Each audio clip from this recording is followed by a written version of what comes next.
this here, and well, Scotland are a real challenge. Oh, good touch by Rio. Oh. Well, it was a nice little darting run by Orley Frame. But as I was saying, Max, this will be a tough game, but a winnable one, considering how well the Cayman Islands have done so far. Don't worry, we're pumped, we're ready. We have the mindset, we're ready to go into this. Here comes Frame. Oh, darting by Ben right there. Really quick up in the line there from Ben Coke. That was really nice. Shona White. Williamson. Nice press. Here's Finlay Williamson again, getting on the inside. Nice corner, nice corner. Fantastic drive, and in the end it's Sebastian Pace, who shows plenty of it on his way through. Yeah, sometimes it's just about the hip placements. If they find you, sometimes it's about the hip placements. If they find you have a bad hip placement, they're going to beat you on the inside.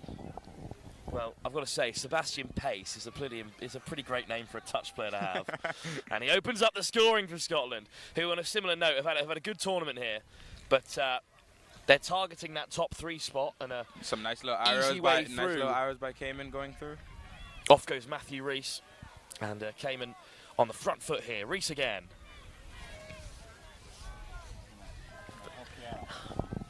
I've got the boys and we'll bring you in as well. Here's Rees. Options inside and out, but Shakespeare, Rees, Shakespeare again! Oh, that's what you call perfect team link-up. Fergus Bain looks to make the touch. That is what you call perfect team link-up right there. But Shakespeare's on the score sheet, and Cayman Islands level it up. See, Louis and Matthew and Louis have a little bromance there. Yeah, been mid players for a while in Cayman. Shakespeare on the board. Scotland have been pegged back at the first time of asking. Nice little Kira Lessel. Lines. Ratnery. Benjamin Aston. Up to the 7. Scotland immediately threatening again. Ben Martin, this new pod of theirs. Cayman's putting looking good to dart pressure on over. Them, though. Good touch. What a dive from a long way out.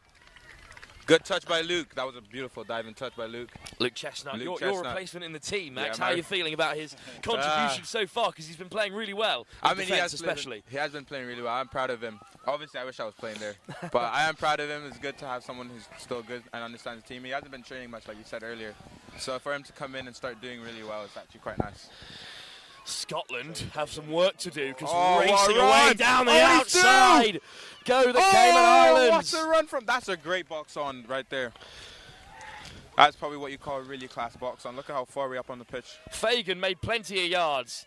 And scything through again here. Unfortunately, there's just a touch on the half. But what a run by Fagan. Yeah. So those are the box ons you really want. You want just to get off the pitch, give you more ground. Because look at Scotland now; they're in their half. I believe the Fagan family are here in Ireland as well, and supporting. So it's good to have some Cayman influence. If we can keep their touches under before they get to the pitch. It's a good transition from Scotland. A nice carry from Shona White. In goes Williamson. Oh, and suddenly it opens it up. It's Sebastian Pace again. Sliding through, and the dramatic dive to put Scotland back ahead. It's just a little setback to Cayman, but Cayman doesn't let that discourage them. Like I said before, we're resilient, we're brilliant. Can't believe it's Sebastian Pace making an impact again for Scotland. This time, the try scorer turns provider. Finished off in the corner with a acrobatic dive from Tamsin Gevy. It's the kind of finish of a man who knows where the cameras are. Cayman, though, in response through Windsor, and now a pass on the inside to Matthew Rees. Who has the ball? Shakespeare. Rees again. Shakespeare with a quick scoop, taking it to the open side. Maybe see another. Over the top it goes! Inches away from being clutched by Casey Fagan. Might see another masterclass from Dean Lynch and Matthew's long balls.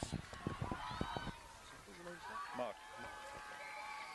So, delighted to be able to bring in Mark stood behind me, of course. There's two Fagans out there on the field, both having an impact on the game.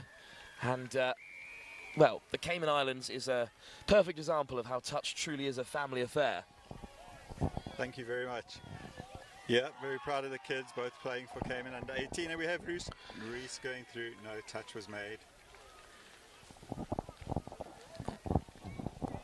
So they have a set of siblings all over the gaff. Yeah, They've lost one Shakespeare to the game of football, unfortunately, but nice ball over the top, and what a finish! Who's that? Dorian Lynch. The Reese Deering long ball. Matthew? Lynch goes over, and a try is given. See, I told you. Long ball works again. I think that's like Matthew's now 6th or 7th long ball in the tournament. And it's always Lynch on the end of them as well. Great finish, great take from Dorian Lynch. Just shows how we use all of our players. All of our players have a role to play in this touch of tournament. No one feels left out. Lovely ball on the inside to Ben Martin. Scotland rolling, looking to go ahead again. Lessel, Martin, directing traffic in the centre for Scotland. We got Stella commanding the team. Went from commentator to commander now. Sliding in this time goes Benjamin Aston. Great touch by Josh. Kept out the Cayman Islands, but it's still Scotland in possession. Aston draws the touch. Quick dip off the floor and a slide in for Scotland again. There's a claim of the touch being made, but the score is given. Ben Martin has it, and they go ahead once more. What a game it is. There's Ben Martin straight up to the camera here. But what a game we've got on our hands. Yeah, no, it's a lovely game. Both teams are actually scoring back to back. It's not like one team's just dominating. It's not a kick out of the park. Off to the races go the Cayman Islands again through Ben Coke, this time out in the middle. We've got Ben, Jake, and Rio doing their lovely shoots. Coke on the outside. Rio's Steps back for support. Cayman centers the ball to get a better position. Coke, Fagan. Coke on the return. Just unlucky. Just thinking about the next stage of his plan instead of keeping a hold of the ball at the first time of asking. But Scotland can transition, and they're right on their box side as well. As long as Cayman can keep their touches up in their box, we'll be good. It's good defence by the Cayman Islands initially, but then Sheriff gets away. Sheriff on the outside. Lewis Forge, new pod on for Scotland. That's 5. Michael Sheriff throws the big dummy, drops it on the inside for Forge, but Ben Coke does enough. It should give Cayman some time to get up and get a little box on if they need to. I think that will be the play, because this pod has been out there for a while. Yeah. Luke Chestnut, a high charge from Sheriff. I think our next pod lining up is Matthew, Louis, and Coco. I can see from over there. And they do head towards the right-hand side. Oh, what a break down the right! Cayman Islands have a race on here! No way! All the way! All the way! Oh, it's lovely by Ben. Ben Coke goes over. Cayman Islands turn the game on its head in these early stages. Oh, it's lovely. All the way in our half just to make that run. That's a beautiful play, I would say. Well, it's not the time to switch off. When you think the opposition are boxing, often they can just go the full length. We've seen it a few times today, and another one. And another one there. It's a fantastic finish from Ben Coke. Nice touch by Louis. 3-3. Nice shoot up by Matthew and Coco. Good touch by Louis. Oh, that was perfect. Pressure. See, came in, put pressure, the people fumble. Well, it's one of the first shutouts we've seen of the game so far. Such has been the rate of scoring. Look at that. And it's Shakespeare taking it to the box. And they're on. Good hands, almost fell loose, but another chance here for Josh Allen. Introduced for the first time in attack alongside Garbarino. Allen. Big touch from Benjamin Aston. Allen, Garbarino. It's OG Luke who's placed the ball down. Josh has done a long ball over the top. Well taken. That's Stella. That's not Deering. That's my fault. Stella Dean. That's Stella. Once an ex-commentator for the previous game. I can see the mix-up there. Yeah, long blonde ponytails. Yeah, you see. That's why you got to go by the numbers, Max. Oh, it's spat out there and puts over the touchline on that box off there. So great call. It is in fact foot over in touch. Yep. So we'll be attacking the line. Cayman with a chance perhaps to take the lead for the first time. They're making changes. Oh, we're subbing during the attack. Allen, Garbarino. We're through. Deering's up. The new team's on. Here's Fagan. Ben and Jake again. Ben off the last try. He's trying to get another one. Oh, it's just unlucky. An unexpected pass from Jake Fagan into the path of Coke. So they are going to reset here for Scotland.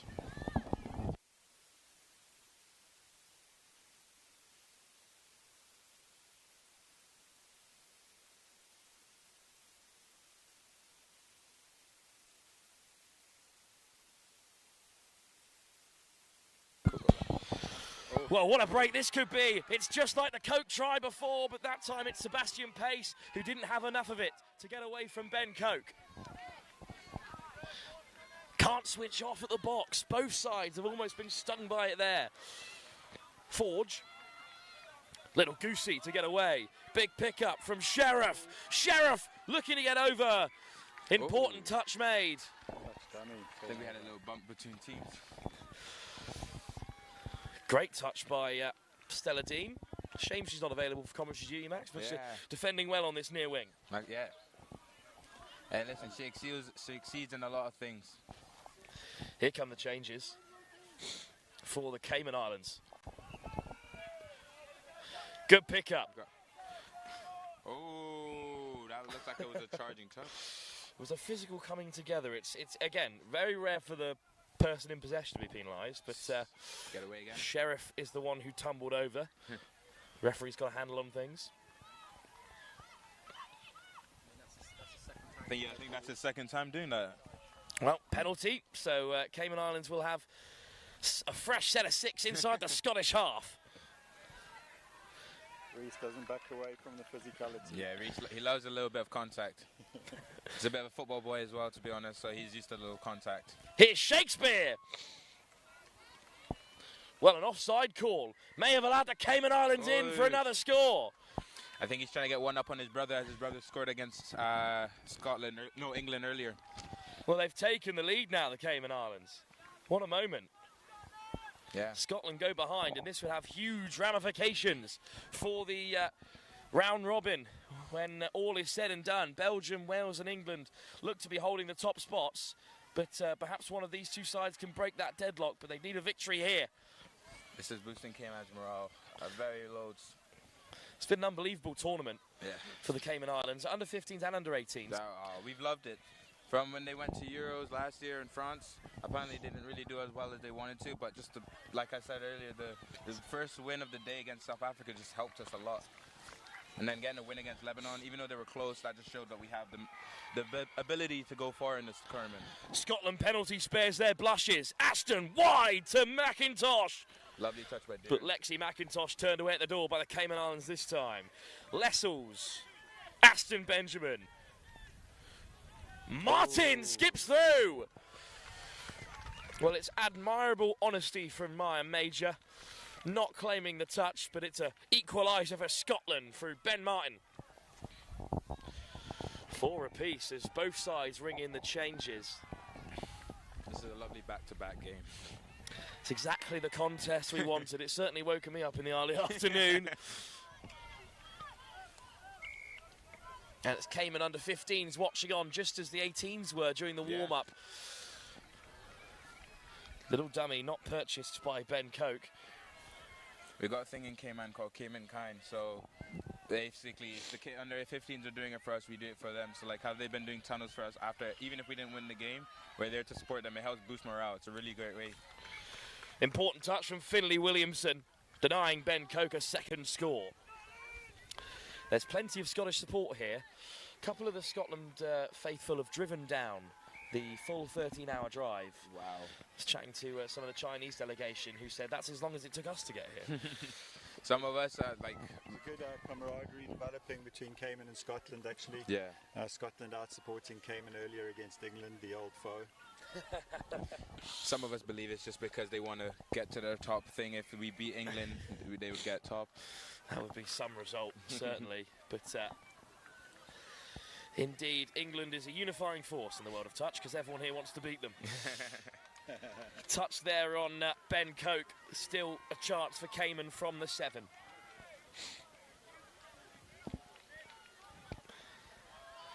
Good pickup. To the open side goes Fagan, and good effort.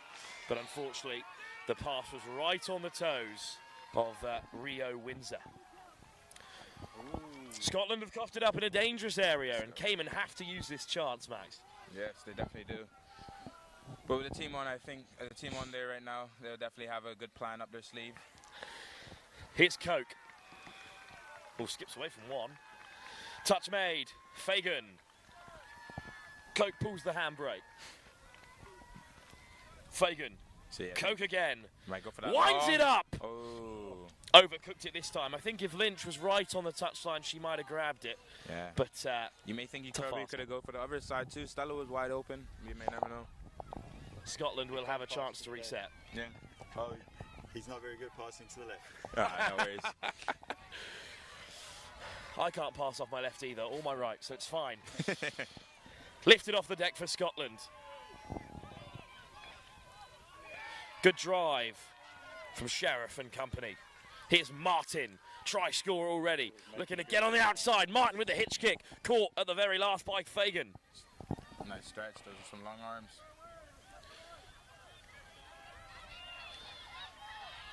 Off goes Ratnery. Ratnery's through. There's dummy. Down goes Lessels. Ratnery with the quick scoop. And he picked out Lessels. And Scotland now in front. Well, this game could still go either way as we edge ever closer to half-time. But what we do know is it's an outstanding game of touch. With, for the first time perhaps in the tournament so far, something tangible on the line. Because a defeat here for either side would spell the end of their hopes of qualifying into the semi-finals without needing to play those pesky playoff games tomorrow afternoon. Good ball into the path of Windsor, but just ran out of touches there. So it was a ball to ground. Well, that's a shame. Good physicality, though, from Scotland to force the turnover. Shona White. Good shoot from the Cayman Islands to slow down the Scottish momentum. Yeah, you can see all the Cayman players, despite the being down right now, we're in our A game. We've been studying our A and B mindsets during Cayman. It's a little course we were doing before we came. We're still in our A game. You can see they're still perceiving everything. They're not getting upset. Fantastic work from Sheriff, who gets it on the inside. Yeah, that's just... Well, the Sheriff's in town, and the Cayman Islands know all about it. And he's made a huge impact here. It's the first time in the game that either side is stretched out to more than a point in front. Michael Sheriff with a fantastic intervention there. Great interplay with himself and Fergus Bain. And as we approach the break, Cayman Islands are up against it here. They could really do with one more score before half-time at least. Garbarino, under a bit of pressure there is Maya Major. Unfortunately, it's just gone a little loose. So Scotland have it back. Cayman might need to use this break to recuperate, get their thoughts together. Lessels takes the touch. Aston, another touch made. Off the mark there, so it's the Cayman Islands are going to have a chance. Luke Garbarino. Stella, ball. Play on is the call. Up comes Scotland to make the touch through Ben Martin. Allen, Garbarino. Good take from Coco, from Rio Windsor. Can't confuse those two. I would never hear the end of it. Great commentators, though. The Windsor had them on day one in the under-15s game as well. Nice. Oh, and he's through. Alexander Diaz Eubanks still going. Oh. Diaz Eubanks with his dancing shoes on all the way up to the 7, and Cayman will have a strike here. Fagan, Coke, and Union whips the long pass, but it's floating ever forward beyond Casey Fagan that time. But yeah, in Union they call him quick feet because he's good at stepping. Scotland with possession again, long way from home. A long way from their box on the far side. First touch burnt on their own 7. This is great defence from the Cayman Islands. Oh, the dummy might get them through. Another important touch. This is good defence and an off-mark penalty. Oh, yes. It's going to gift the Cayman Islands a big chance. If we score this, it'll be a really big boost for Cayman's morale. There's the buzzer. One last chance. Coke spins it wide. Ball put down, but Scotland had cover there regardless. What a game in the mixed under-18 competition. Scotland looking to keep their hopes of qualification straight through to the semi-finals alive, but they need a victory here over the Cayman Islands to secure it. They've got 1 foot in front at the break, but with 20 minutes still on the clock, anything could happen. here at the Atlantic Youth Cup 2025 at the University of Limerick. 20 minutes still to play. We'll be back in a few moments' time to see if the Cayman Islands can turn it round.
Back for the second half here.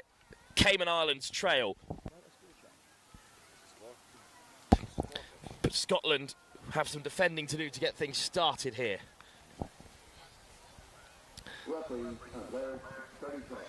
Max still alongside me. Hello. And, well, the Cayman Islands got some work to do, but they've certainly got the ability to get back into this game.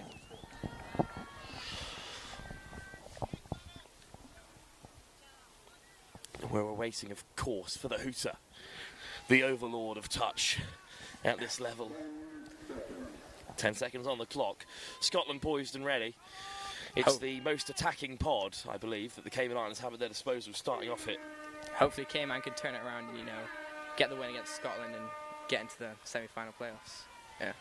It's the voice of Theo Shakespeare as well, who you hear, who's just chipping in now. His brother Louis is out there with Matt Rees, looking to make things happen. Here is Shakespeare.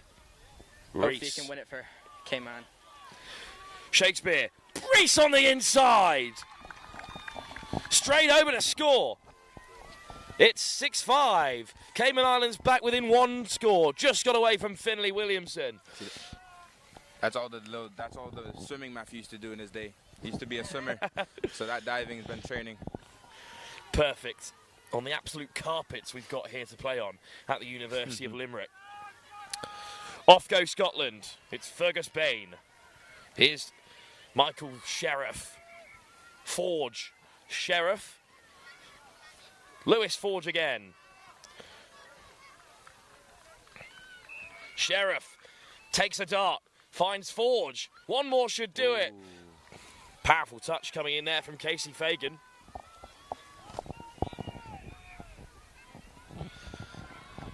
I think Cayman's going to look to go for their box this one. Or it looks like they're going towards the open side. And now heading back towards the box. Allen, Garbarino. Forward comes Rio Windsor. And Fagan back into the fray. Diaz Eubanks. 6 touches, bit of a miscount maybe, as they didn't reach the Scottish 7. Scotland, though, will have a chance to respond. I mean, one thing that amazed me after watching these games is the swiftness that they can box off and how well it's done. And it's going to pay dividends here because Ashton's on the outside. Great box from Scotland, and they're in a fantastic position here. Paul Rattray. Rattray already through once here. Ashton. Benjamin Ashton, what a step. But touch made by Alexander Diaz Eubanks. yeah, a little tip the coach talks. If you can beat them in defense, you can beat them in attack. And it's a good defensive set from the Cayman Islands. They trail by just 1 try, 6-5 in this thrilling game in the mixed open. Mixed under 18, sorry. It's the same quality as a mixed open competition, I'll tell you that. Having covered the World Cup myself. Yeah, in 2 years' time, some of these players will all be playing U20s when we get the U20 squad up. In 2 years' time, a couple of them might be preparing to get on the plane to New Zealand as well for the Cayman Islands. The next World Cup, of course, 2028, looking to double in size, hopefully in terms of revenue and involvement. Yeah. Compared to what was already a huge success in Nottingham in 2024, with the World Cup organiser Chris Simon now in charge of Fit itself. Ball back across for Lessel. Oh, and it was a good line. If it connected, he would have shot through there. Yeah, as the sport grows bigger, Cayman gets more recognisable. The government will start funding more of Cayman's away travels, which will help Cayman's team grow even bigger. There is a cap for involvement at the Cayman Islands of about 70,000 people, but we can get there with touch rugby. Yep. Allen just takes a tumble, and his pass goes awry. Scotland still lead by a single try. Lessel moving laterally. Good touch from Alexander Diaz Eubanks. And a powerful touch from Maya Major. His sister, of course, also part of the under-15 side. Good pick up. Away goes Sebastian Pace. Lovely little drop-off offload of Finley Williamson. May have been a little miscommunication by Josh and Stella there. Stella was telling Josh to come over. I don't think he heard it properly. Pace again involved. The architect for the second time. And Scotland go 7-5 ahead. Cayman Islands certainly not at a touching distance, but they've got to score next to stay in this fight. 3 tries, the big scoreline in a game as narrow as this. Off goes Jake Fagan again. Fagan, Coke. Fagan. Just drawing out Scotland here. Forward comes Lewis Forge. Coke back to the open side. He's got Chestnut at link, but a big touch there from Lewis Forge. Disrupts possession. Good work from the Scotsman. Luke's shooting up. Good work from Chestnut.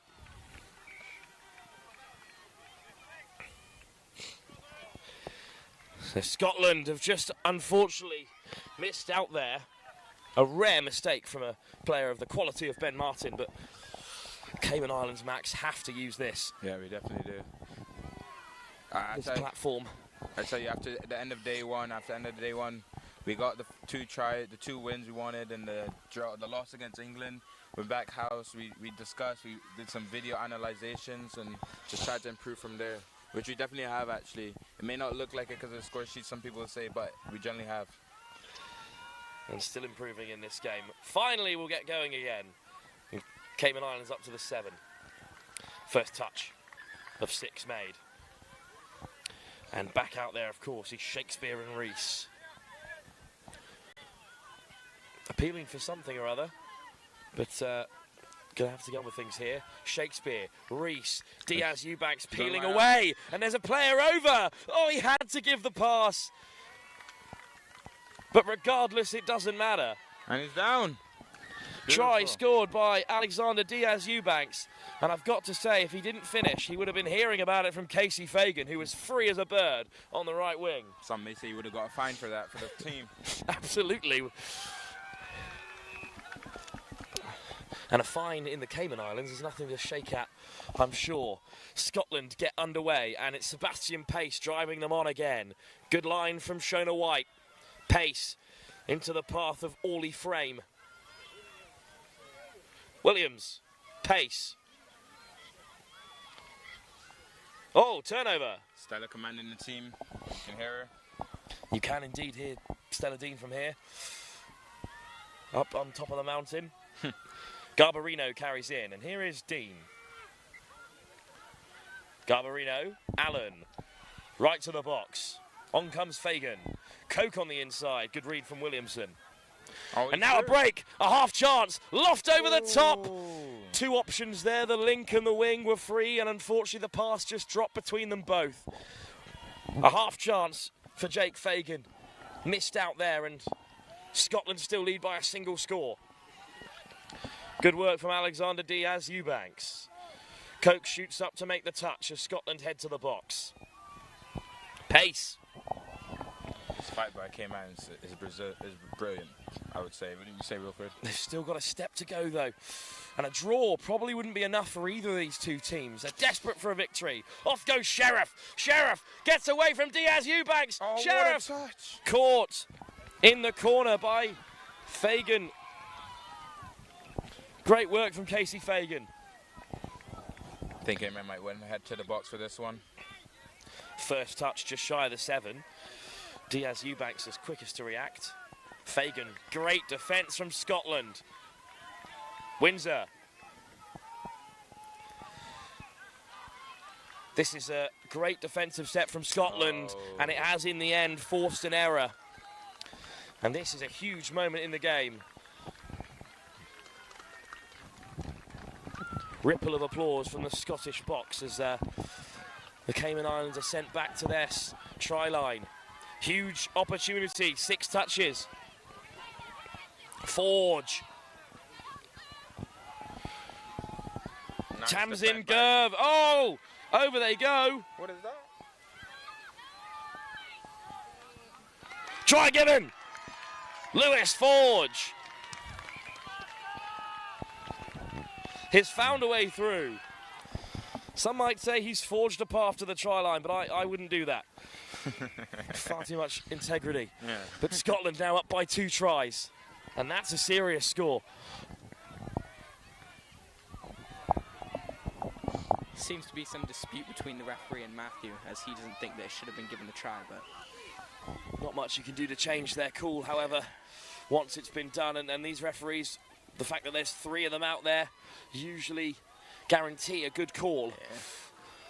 What a response by the Cayman Islands, all the way up to the 7. The pass right into in the head-height area of Doreen Lynch, so it would have been a really good take. Unfortunately not. Scotland have it back and they lead by 2 tries.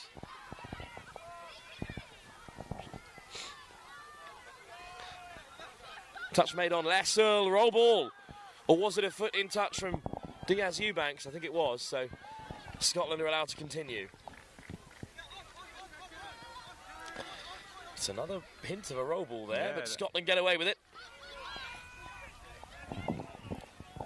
Oh, it's a spill.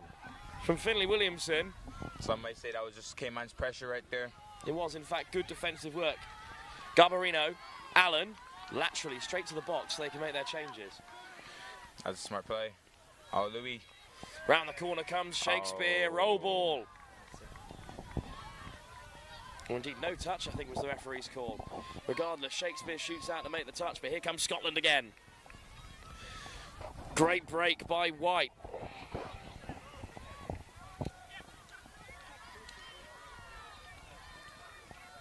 Sheriff skips away from one. Oh, nice chase by Luke. White. Gribben plays half an hour. Oh, it's Sheriff looking for the switch, going himself over the top for Gribben.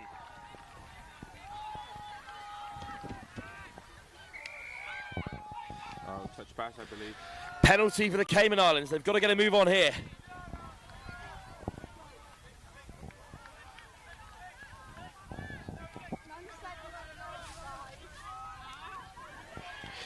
Here goes Shakespeare. Reese. On come the changes. Do they have time to change the fate of the Cayman Islands in this round robin stage? I believe Ben might be injured as he's not on. He doesn't seem to be coming on with his mid-pairing. Garbarino instead alongside alongside Fagan. Scotland know they can just eat up the touches now. They're in front and they need to stay there. What a line by Paul Rattray. Rattray, big step off the left, caught by Fagan. Aston, getting away from Garbarino. Quick pickup, there's space opening up here. Lessel, over! That could be the moment for Scotland.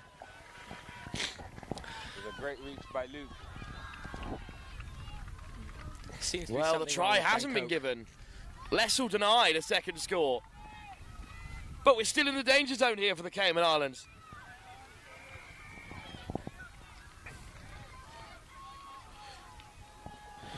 Sliding in again, Benjamin Ashton. Turned away at the door by the Cayman Islands again. See, this is what you call defense at its finest. Defending the line with its life.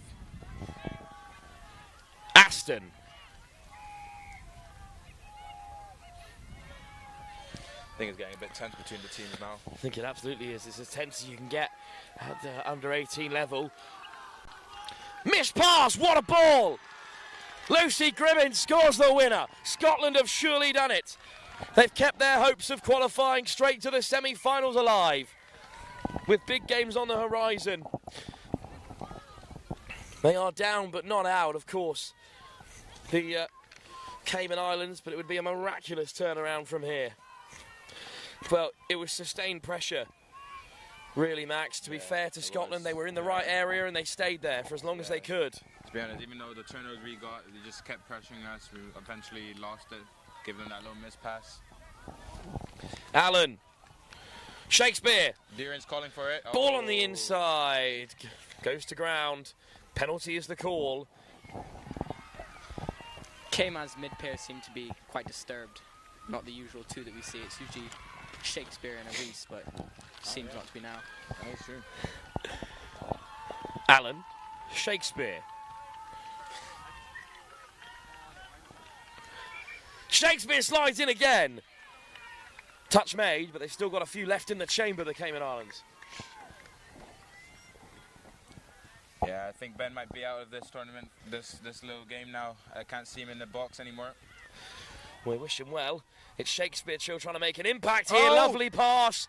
Great hole exploited by the link. And it's Stella for the try. Dean has it for the Cayman Islands.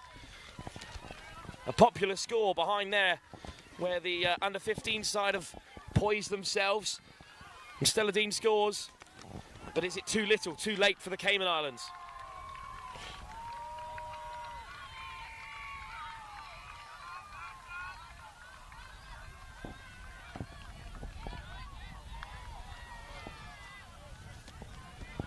Good defensive touches.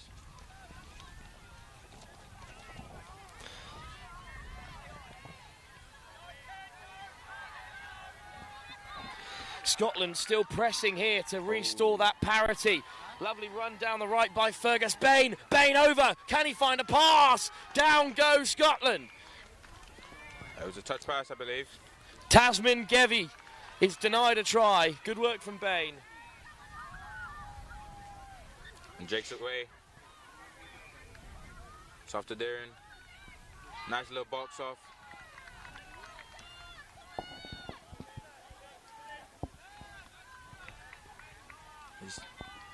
Rio has it. Louis has it now. He's taking it wide. Forcing the touch there. One more try and maybe this will get interesting.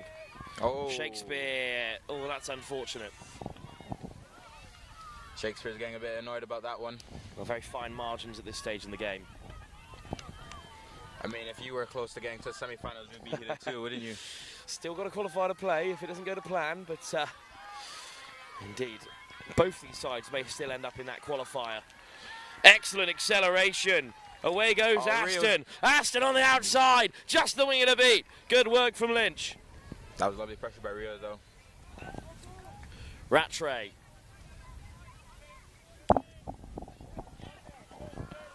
Martin, Rattray, Aston. With Scotland working together there. Rattray, lovely footwork. Right, lovely touch by Louis there. Huge touch from Shakespeare. And Scotland denied again. All Scotland coaches on the edge of the area as well, down below us. Aston, ball inside for Martin. Martin, one more to Lessel. Put down. I can feel the nerves running through this game. Everyone, the supporters, the sideline, they all look tense watching this game.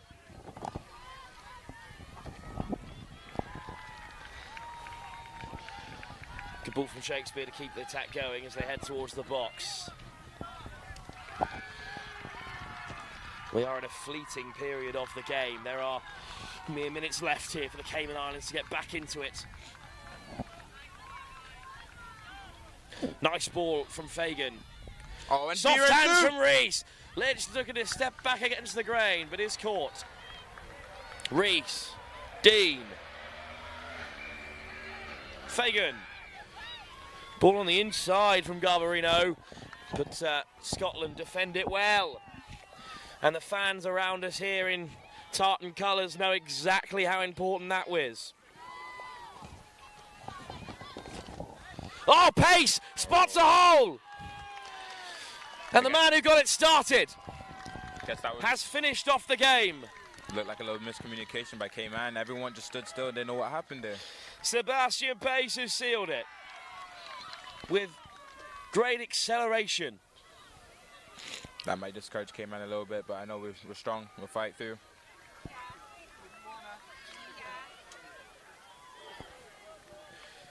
Great acceleration, great speed, great... Oh, never mind. From Sebastian Pace. Huge impact on this game. In the key moments, he's come up trumps for Scotland. Do Cayman have enough time to win this? Well, they're playing against the clock now as much as Scotland. Shakespeare. Wants it on the return and gets it. Looking to split the Lincoln middle. Shakespeare's gone. Oh, and it's a try. Great work from Shakespeare. Try given. We love to see this type of positivity from Cayman. Despite the scores and despite the little mess-ups we have, we're still scoring and we're still pushing forward. There's a little bit of indignation about the play now. Both sets of players just sauntering onto the field. I think they know that the game is over and Scotland have won it. But Cayman Islands have done more than prove to themselves they deserve to be at the top end of this competition. They've played fantastically well. But Scotland have come through. Aston. Final touch made. It's a huge result for Scotland. Cayman Islands have done well and will likely still qualify through to the elimination games later on this afternoon. But for Scotland, they keep faint hopes alive of making it into the top three and avoiding that qualification fixture today. Max, Theo, thanks very much for joining us, and well, I hope the Cayman Islands enjoy the rest of the Youth Atlantic Cup. Maybe we'll see you later for a knockout. Yeah, it's been really fun commentating with you. Thank you very much. Yeah. Cheers, gents. No time to take it all in, of course, because we're straight into our next game. It's an action from the girls under 18 competition. It's Wales taking on South Africa. That's next game live here, the Youth Atlantic Cup 2025 from the University of Limerick.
Good afternoon, everybody.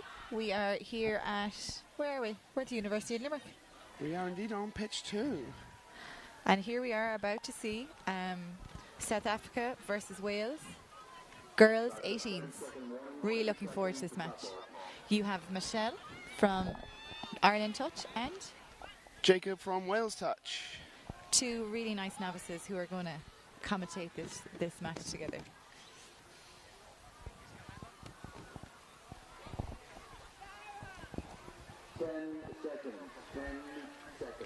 10 seconds for liftoff.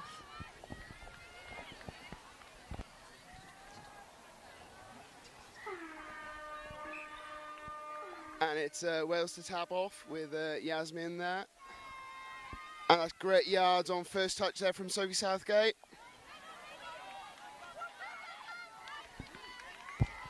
Good touch.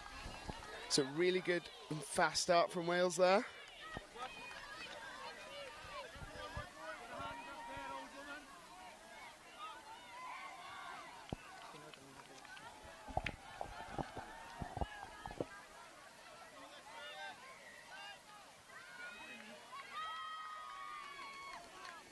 Great dive there from Wales, just unlucky with no score there from Neve.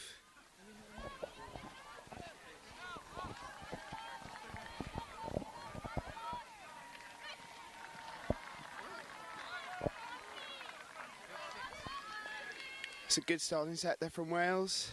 Hoping they can do this out now.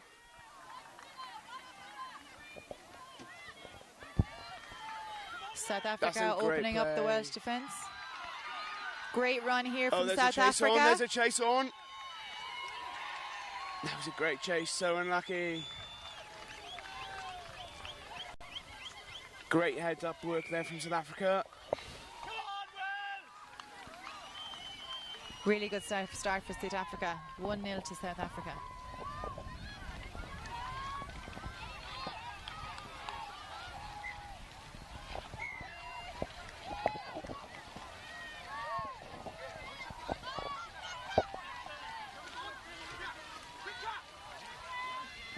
Again, some really good yards there from Wales to get up to the 7 on their second touch.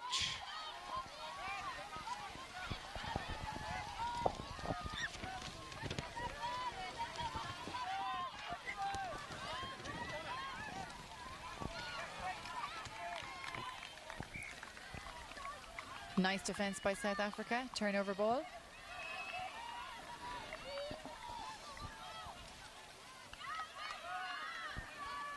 Some good early pressure from Wales there in the start of their defensive set. South Africa working hard to the box. New team onboarding. Oh, that's great pressure there. Wales to turn over the ball in South Africa's half. It's really good work there. Let's hope Wales can get a response here now, the third time of asking.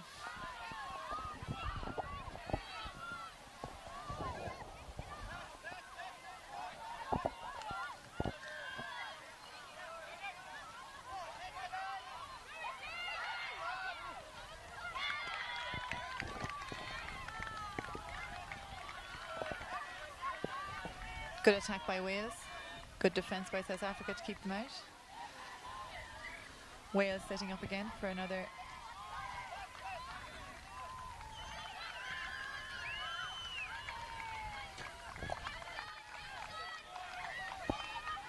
Another good defensive set there by South Africa, keeping Wales out for a third time. Great pressure there from Wales to turn that ball over. Let's hope they can capitalise from that defensive pressure and get their first score on the board.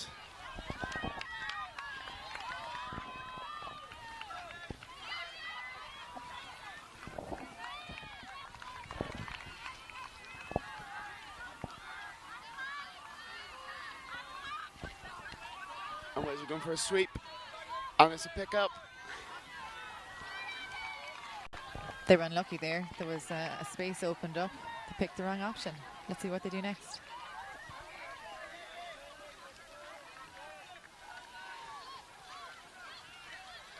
And that's a score for Wales by number 4, Priya Liley. And it's back to Wales 1, South Africa 1.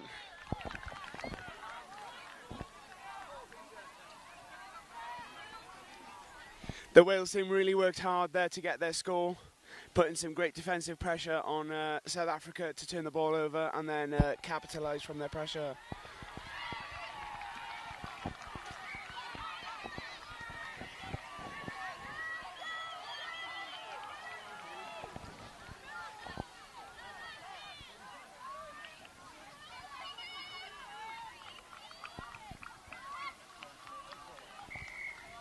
Forward ball there from South Africa. Turn over to Wales.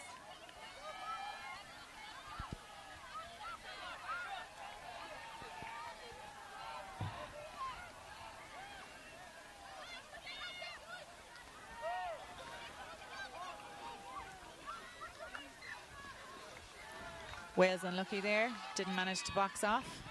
Maybe an opportunity for South Africa now with some tired legs on the pitch. Let's see how they do. Wales were making very great yards there, Michelle. They were unlucky to turn that ball over. Very unlucky.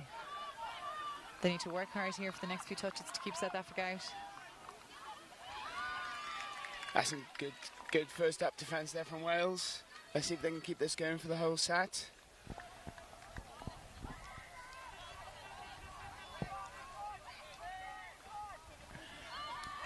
And South Africa on the pick-up play, and that's a great shot from the winger.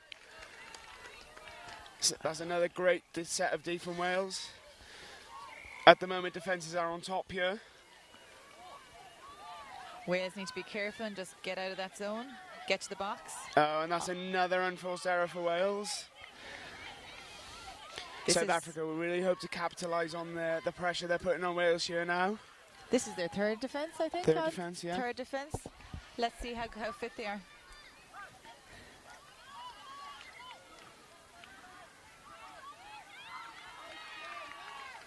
It's a good touch by Wales.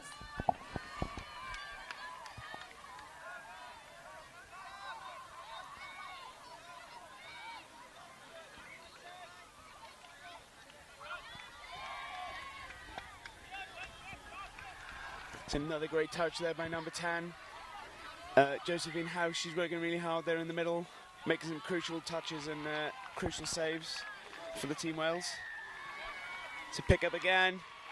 And that's a great shot again by the winger to turn over the ball for Wales.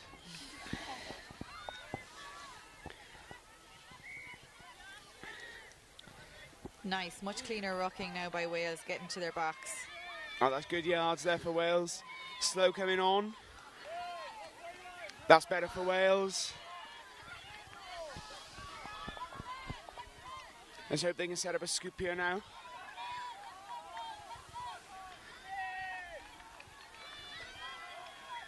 And there goes Yasmin on the scoop. Can she find somebody for the ball? And that's ball down. Very unlucky there for Wales. Really nice scoop though, wasn't it? Very nice. Don't know where she found the space there.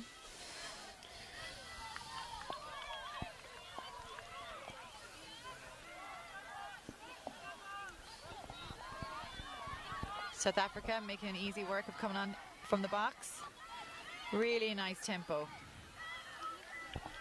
Let's see if Wales can shut them down now. And this is fifth touch. South Africa playing the ball. And that's some good D from Wales again to turn the ball over.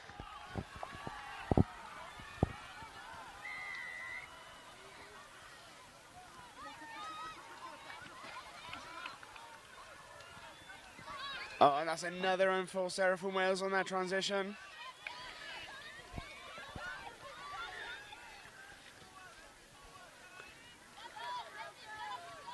Oh, and then returned with an error from South Africa.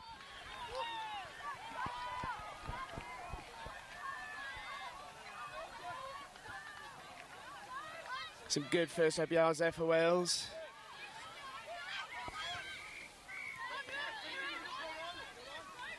Some great yards again.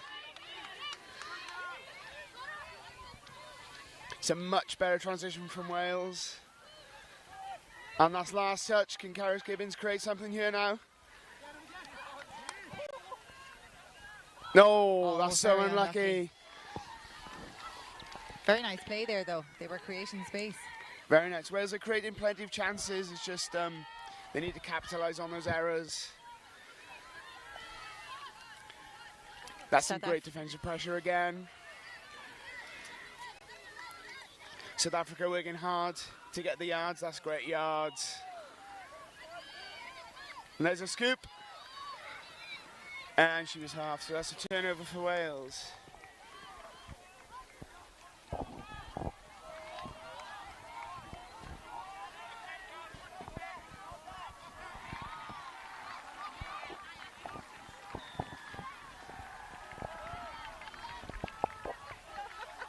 Wales working towards the box. Some good yards again from Team Wales there. Great yards. And there's a scoop. And she's through the hole. Could she find a pass? Yes, great score. That was a great transition and a great scoop there from Wales. With Faith Harisia-Kempster scoring there off the scoop to make that 2-1 to Team Wales. That was really nice. Very nice. She found a tiny bit of space and she used it.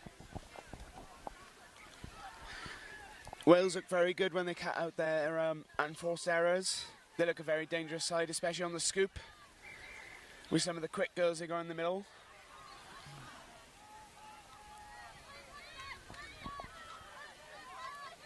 South Africa off again. Is that a score for South Africa? I think it is. It is indeed. That makes it 2-all. Really good match, actually. Lovely to see a very tight 1-for-1 nearly. Makes it much more interesting to watch.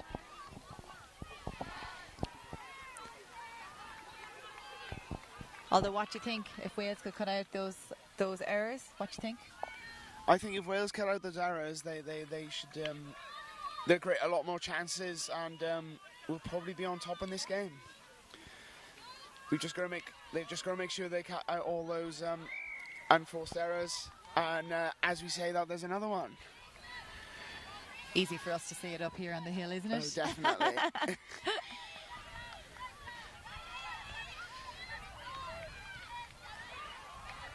South Africa were really nice, fluid boxing pattern again, making yards, getting past the halfway line nice and easy.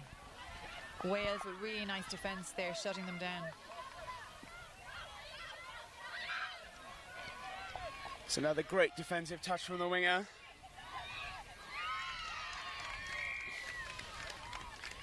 And that's a touch and pass there. So that's a great last-ditch touch from the Wales team to turn our ball over.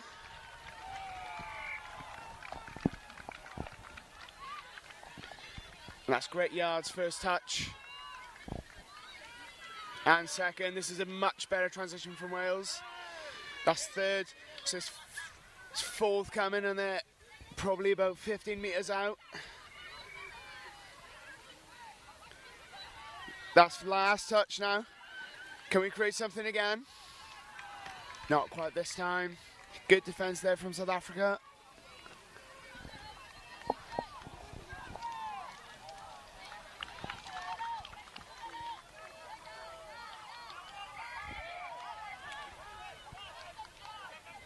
Some great defensive work from Wales.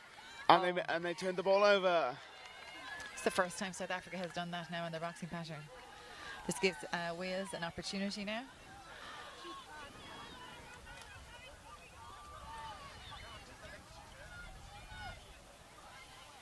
And they're looking to set up an SL here. Unlucky. South Africa now need to work across the pitch.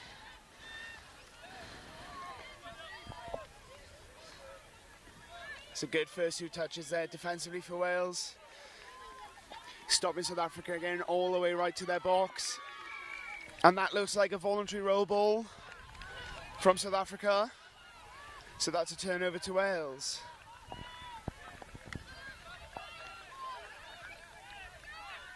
And that's good for first up yards there from Josephine House. Wales are up with the 7 now with plenty of touches to work with.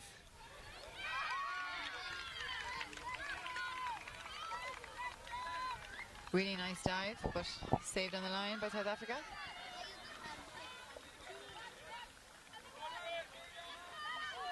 Going for an SL. And that's a touch there. That's a great touch from the South African link there.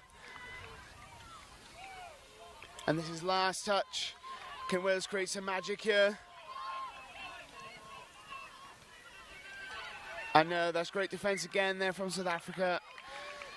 Holding Wales out again. It's good defensive pressure again from Wales. South Africa struggling to get right over to their box. 4 touches to get to the halfway line this time round.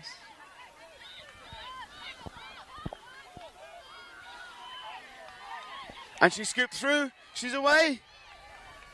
Can she find someone? She can.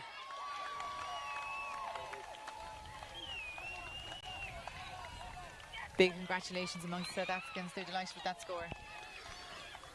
Should we see what number that is? Sakuchi? 11, I think. 11 was the try scorer. Tatum Peters, number 11. Well done. That makes it 3-2 to South Africa. It does. Does indeed. That means it should be Wales' turns next to get a score. What do you think? It should be indeed. Let's see if they can come back quickly. Team Wales will really hope for a reaction here.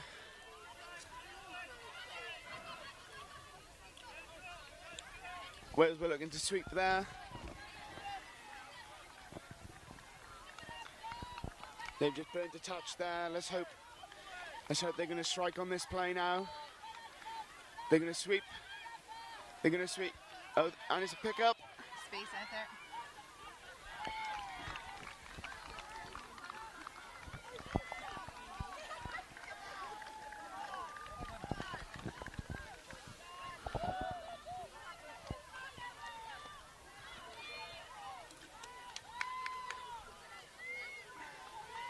South Africa looking a little bit messy with at the moment. Hard touches coming in from Wales, disrupting their flow. Some great defensive work there from Wales again. Forcing South Africa to throw that long ball because there's no space for the middle.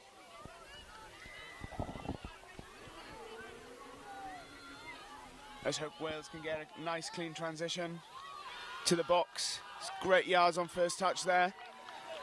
Yeah, some great work there from Wales.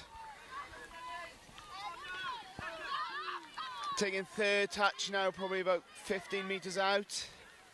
Let's hope they can capitalise here. They got one touch to play with here. What are they going to run? And they're going for an SL. And there goes Karras. Space opening up. I'd say that's a score. What do you think? I'd say that's a score. Yeah, and that's a score for Karras Gibbons. And that makes that 3-3. You were right, Michelle. Well, it was Wales' turn to score next. Back to a draw. That was some great transition and set-up play there from Wales to create that score. We've got a close contest on our hands.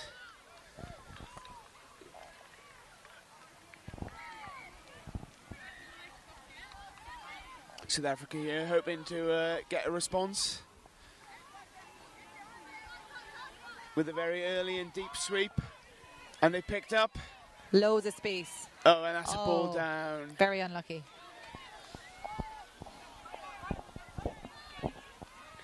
Hoping Wales can transition smoothly to their box.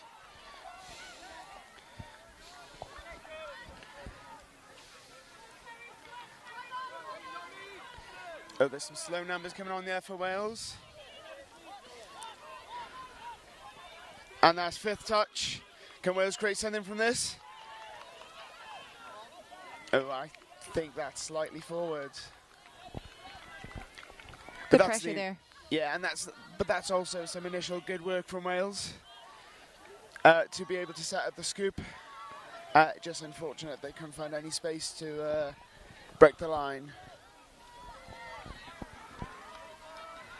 I'm just looking at the leaderboard here, and Wales and South Africa are currently even Stevens.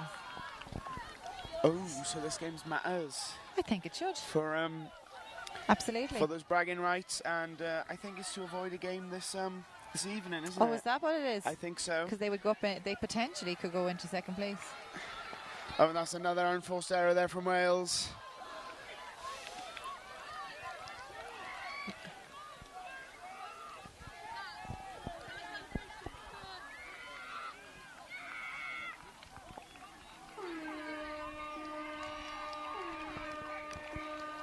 And that's half-time.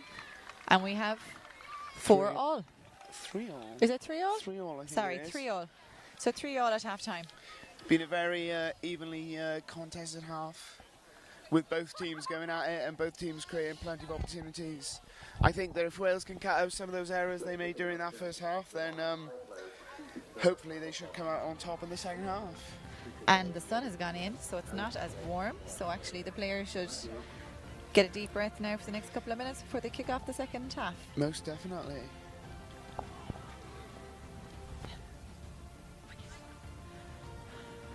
and we'll be back shortly to kick off the second half.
And we're back for the second half.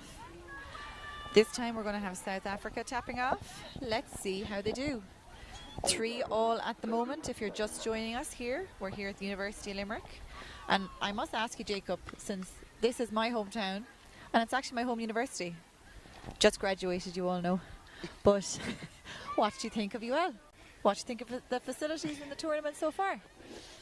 I'll tell you what, Michelle, that they are second to none. The quality of the pitches, the whole campus is just amazing. The amount of accommodation here, I think it's a testament to the University of Limerick that they have months to train here. I think that's a testament to how good the campus is itself. And it's been a really good first couple of days in Limerick. And I hope, Michelle, that we'll hope to come back here soon. Oh, well, I hope someone organises that.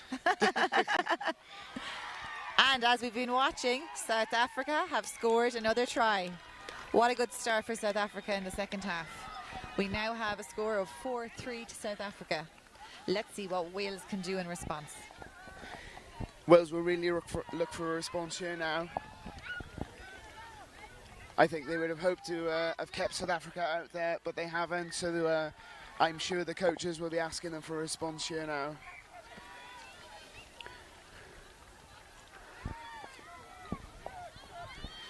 So it's Wales here on the attack.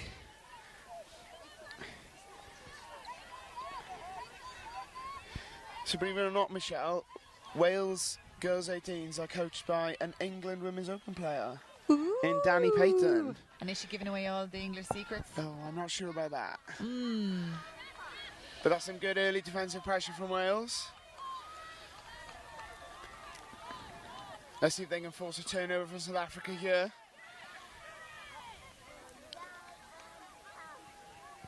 I think there's a claim of a touch there.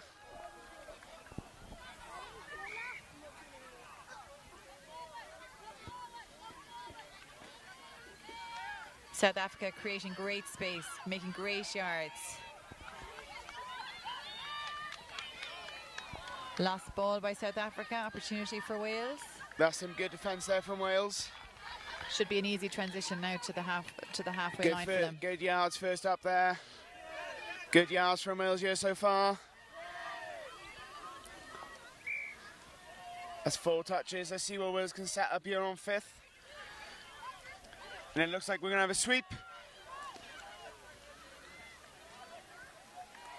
Touch made by Wales and turnover. That was a great transition there from Wales. They got down to the 7. They were unlucky not to score. Let's hope they can turn the ball over here. South Africa work into their box very nicely. And that's 4. Some good defensive pressure here from Wales. Really nice by South Africa getting around that player. Oh, that's a good shot there from the link.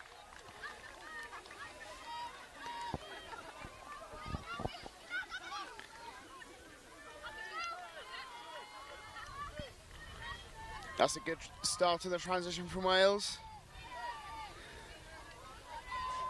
Really nice pace from number 4 coming off the box.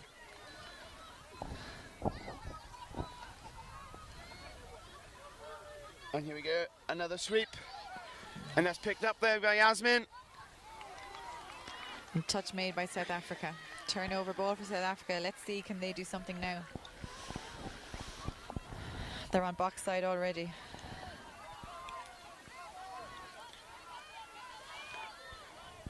Both teams are looking really well here, Michelle. Looks like they've really built into this tournament, and this is a hotly contested match so far. 100%. They're organised, they know what they're doing. But to be fair, both teams seem to have very good, are defending really well. Some really nice shots we're seeing. Yes, definitely. Quite an even competition, really. Most definitely. I think it's good to see some different teams in the girls 18s categories at these tournaments like South Africa and the likes.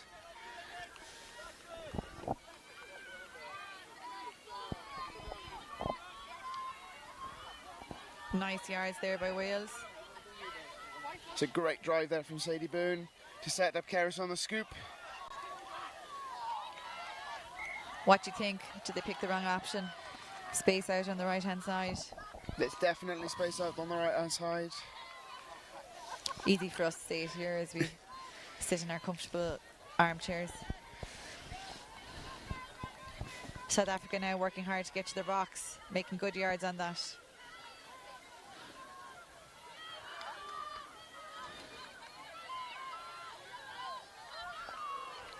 South Africa maybe trying to do a little bit too much, but they did see the opportunity, and if she had managed to hold on to it, it was going to be very hard for Wales to contend with that.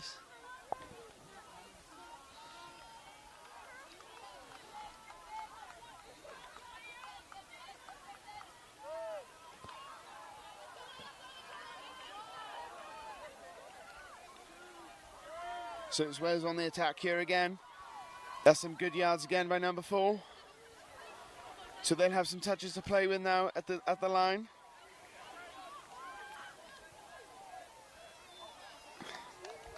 Really good defence there by South Africa. They put Wales under a lot of pressure. leading to that poor pass at the end. That's probably not fair. It's not a poor pass. It's not a It was poor, but literally just well it covered was a pass to the space. to the space, and the defender read it.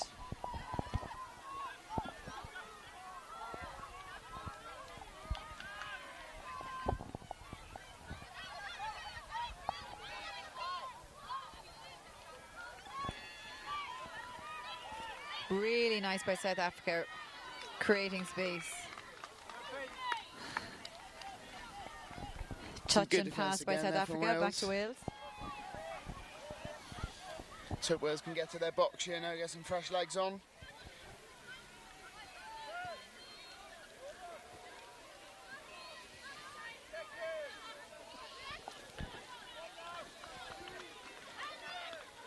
Really lovely pace to number 3. Look at that. Is Oh. she through?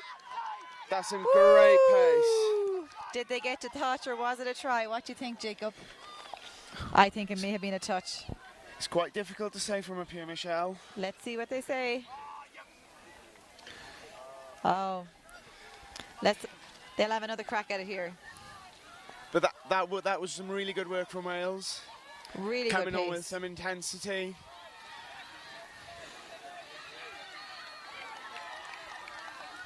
I think Wales are very unlucky there. But they're getting the opportunities. They are The tries indeed. will come.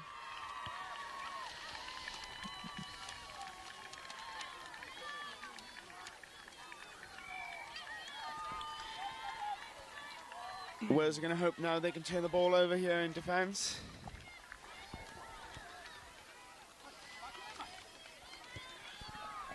It's a good touch there.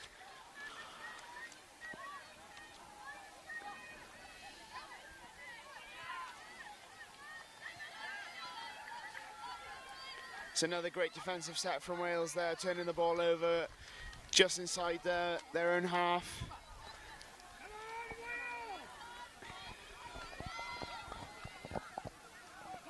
Some great yards again there.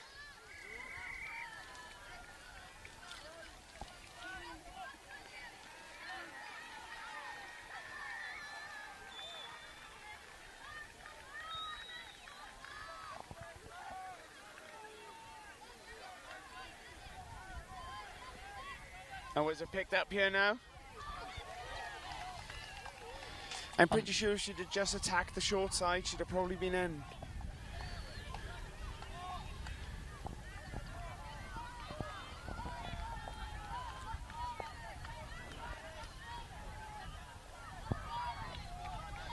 Now South Africa going away to their box again.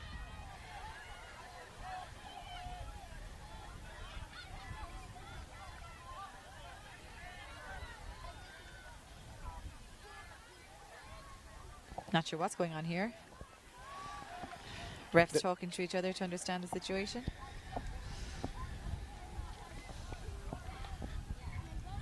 I would like to give an honourable mention to the referee on field now. He is representing Team Wales at the tournament, so a big shout out to Alec Porter, one of Wales's referees. He does a lot of work in touching Wales, refereeing, so a big shout out to him. Well, I better mention Tonka, though. Also on the pitch we have Tonka Selby from Team Ireland. And actually he does a lot of work with the women's, generally senior women's. So he's a big advocate of the sport. And he's really enjoying the quality of touchdown here today. That was some good defence there again from Wales. Good yards. Good yards again there from Wales. Wales have really improved their subbing pattern since the start. They've eased into this match now. So they can create something off this. And this is last touch. Oh, that's unlucky. If that ball had gone to hand, there was a 3-on-2 opportunity for Wales.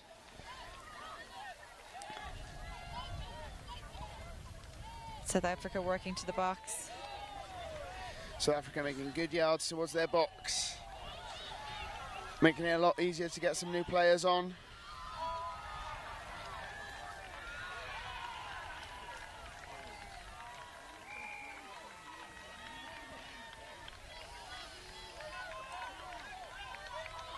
South Africa scooping, looking for the space.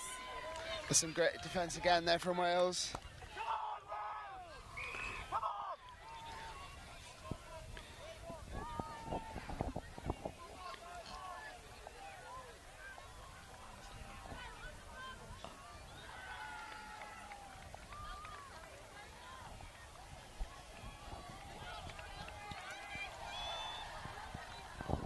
Are we still at the draw here, Michelle?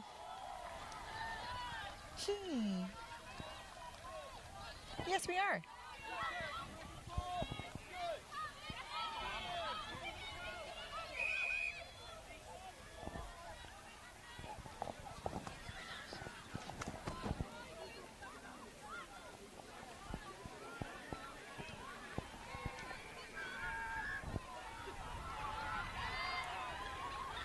So the referees are deliberating here with both captains.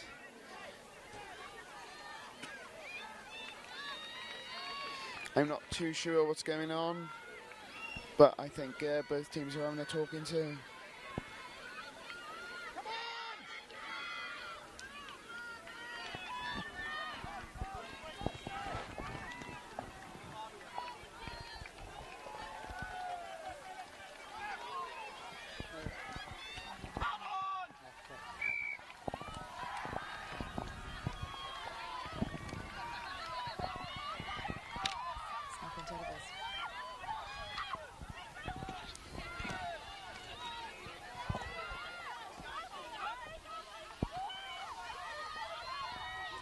Really nice space now by South Africa. Can they get it down?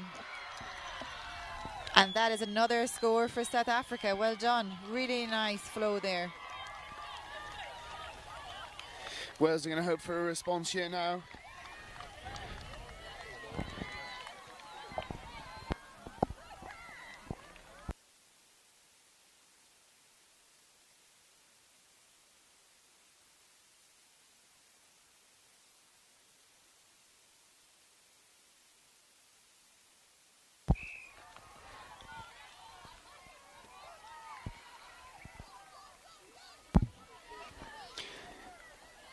Unlucky there by Wales. Drop ball. Turnover now for South Africa. Really good defence there by Wales. It's another good set of defence there. Making South Africa work much harder to get to the box.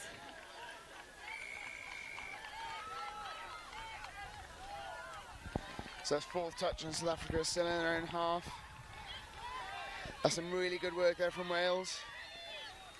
That's an interception. Oh.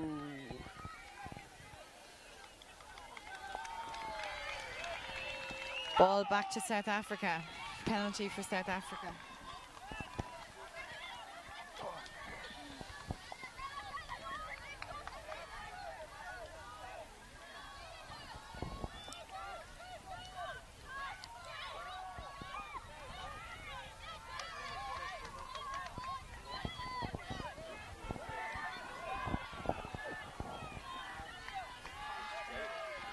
Wales will hope to keep South Africa out here now.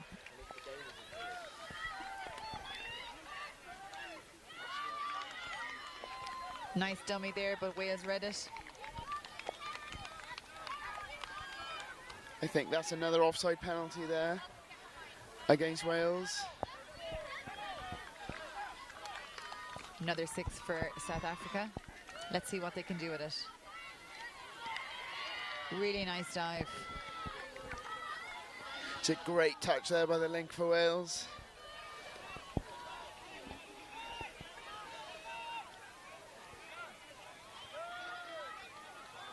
And that's the middle working really hard. That's another great touch there by the link. She's doing a very good job of shutting down and helping Karis out there. Now South Africa try something new, and they're looking for the long ball, and that's ball to ground. That was a good defensive set there from Wales. Wales now need to go on the attack. That's great yards on first touch. This is a lot better from Wales. Oh, that's great. Great intensity coming on there for Wales. Hopefully they can set up a scoop here now. This is fifth touch. Really She nice found some scoop. space.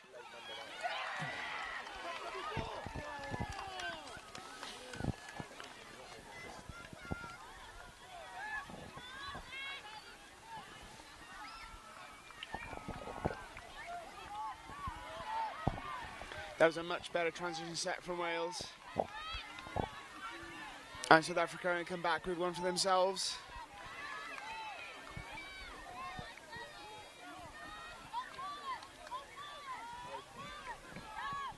It's a great touch there from the link for Wales.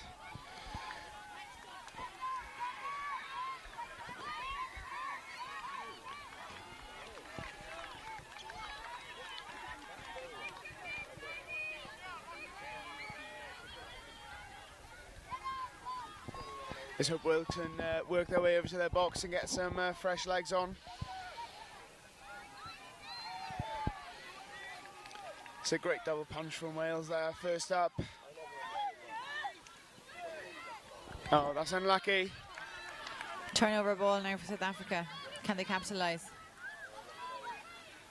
Really good pressure from Wales on the defence. Yeah, that's good from Wales. Wales are going to want to try and turn this ball over if possible. 3 to get to the halfway line. It's their 4th. This is their 5th. That's and the last scoops. touch for South Africa. Oh. Oh. Hope they're okay. They gave each other a good knock there, 2 South African players. But they're up. Have some good defence there from Wales. Some good yards on first touch there for Wales.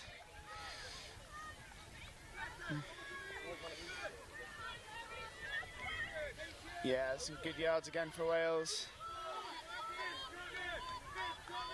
They're going to hope they can scoop from here now.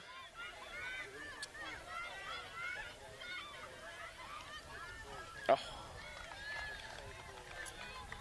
It's unlucky there for Wales again. They're creating plenty of opportunities, but they just can't capitalise on it at the minute.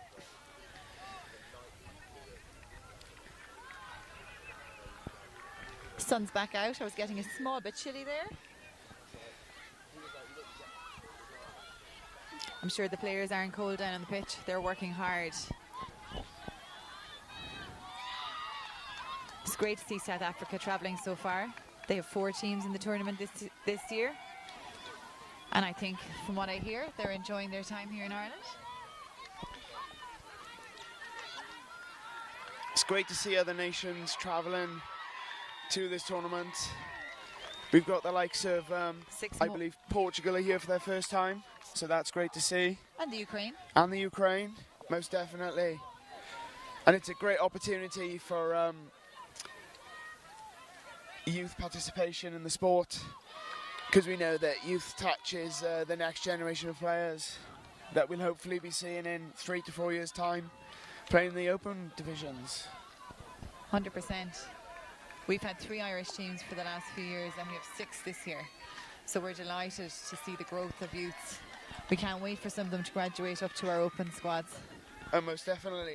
It's the same here for us in Wales. We've brought 6 teams for the first time. We normally bring just 4, so it's great to see that the numbers in Wales are building, and we're able to bring 6 teams to such tournament.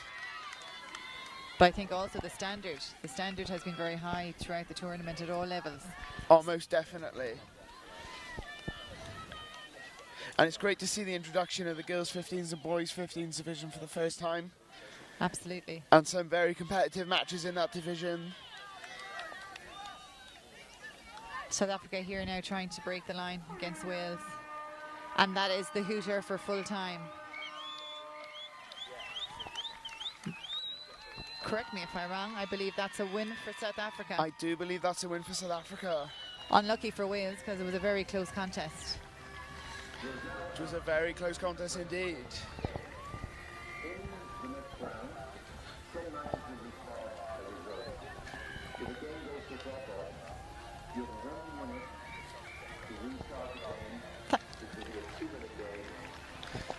So thank you for joining us here on pitch 2 for the game between Wales and South Africa, where South Africa come out on top. I've been Jacob, and I've had Michelle next to me, and thank you for watching.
Welcome back to the very first knockout games here at the Youth Atlantic Cup 2020 high for the University of Limerick. And I've got the most balanced commentary box I've had all weekend so far.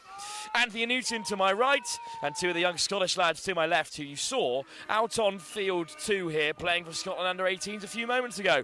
Here though it's the mixed 15s. It's Ireland taking on Scotland for a place in the semi-final.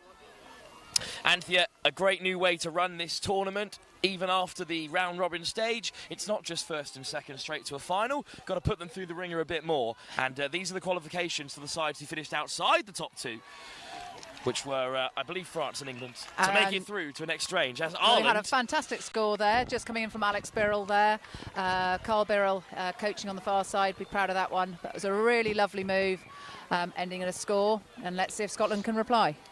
But as I was just saying, it's great that these players still get the chance to progress through to the top end of the competition.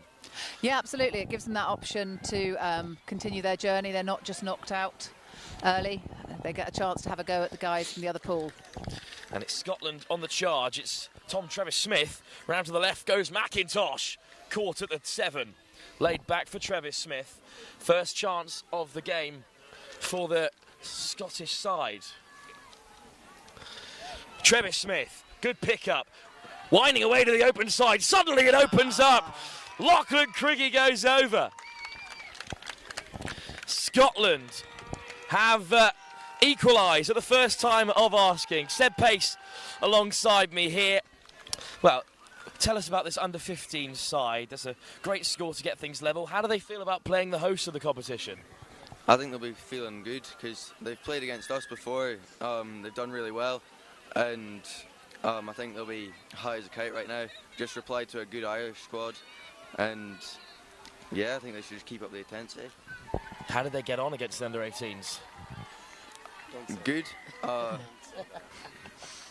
Obviously, of course, you're expecting a bit of imbalance there, but a perfect warm-up for them. And if they can give you lot a game, then I'm sure they could give anyone at the under-15 category a good fixture.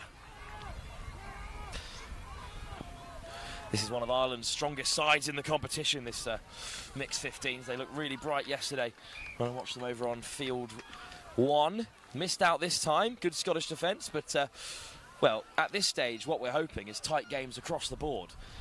Yeah, it'd be nice to see even hands here. It's nice that we're 1-1 already. Ireland just being called back there, and Scotland have another 6. Scaris Brick, whose older brother's part of that under-18 squad as well, lifted off the deck by Darcy Sutherland. And wheeling away goes Rory Gordon. Gordon makes some good yards there, all the changes made, so Scotland ready to attack through Edward Renwick. Oh, slipping the net, it's Ewan Redpath. Redpath, desperate for support. Oh, it's just through the outstretched fingers of Rory Gordon. But what a chance for Scotland. And after one successful shutout, they go all the way through and almost score a second. Yeah, And great it's a great chase start. there from Killian Doyle there at 5, really hunting him down behind that try line, forcing that pass maybe earlier than he'd like to have taken, and then ball to ground. Oliver, I saw you light up there when Redpath went through, so close to putting Scotland ahead. Yeah, I was a bit unfortunate there. I just lacked a little bit of composure in the red zone, but it's a great turnaround to get all the way up the pitch in a short amount of time. And I think next time with a bit more conciseness and a bit more focus, I reckon they could get another score off the scoop. It's been quite effective. It was Ireland looking to scoop through that time, but Alex Birrell was caught. Up to make the touch there, Elijah John Hrangatawa. Good drive from Emmy Gribben. And they head towards the box. Scotland are going to make changes on the front foot. Renwick feeds it inside for Craigie. Takes the touch. Tom Travis-Smith. Well, dunks right to the line and lovely ball across. Craigie whips it out wide and there's a conversation to be had here, although the On-field decision is try, and it's given. That's good work from the Scots there. good finish on the far side as well, and it needed some finishing. Excellent take. Sophie Glenn goes over, and Hrangatawa can bring it forward for Ireland, who go behind. Oh, it's good carried by yards. Chambers. Chan, still Chan, caught back and brought to the 7. Robin Somerville, who's also got a sibling in this competition. Tamati Rangatawa hands it back off to Anthony Chan. Rangatawa wheels through. She step back. Well, it's a try. Tamati Rangatawa with a fine finish. And we're level again. Well, I thought this might be a tight game, but if it keeps up at this rate, we're in for a real treat. Yeah, no, let's see the pace keeping up at this level. After a long day, it's nice to see that they've still got fuel in their tanks. Off goes Gribben. Gordon runs through at first receiver. Makes good yards. Touched by McLaughlin, but Scotland up to the 7. Redpath. Oh, this time he hands it off. Redpath on the loop, but Gordon caught. Yeah, good touch there by Millie Kenny there. A girl link on the far side. And a good high press from Rona McLaughlin, and Ireland have it back. Where we're at that stage of the competition where the hosts Ireland are hoping as many sides as they have in the competition can progress. As Glenn makes the touch, and this is one of them that they have high hopes for. Killian Doyle with a good carry. Oh, nice hands there, keeping the ball alive. Good pick-up. Scotland on the retreat. Elijah John Rangatawa assesses his options. Birrell, wide pass, always flying over the head of Keelan O'Brien. Ollie, good defence from Scotland, and a lot better. That's 2 shutouts in a row now, and things have just settled a bit. Yeah, it's a great shutout. They're really composed on defence, really well-drilled team, and good to see. Hopefully they get a few more stops and it's a Westford end-to-end game and they can build up some scores.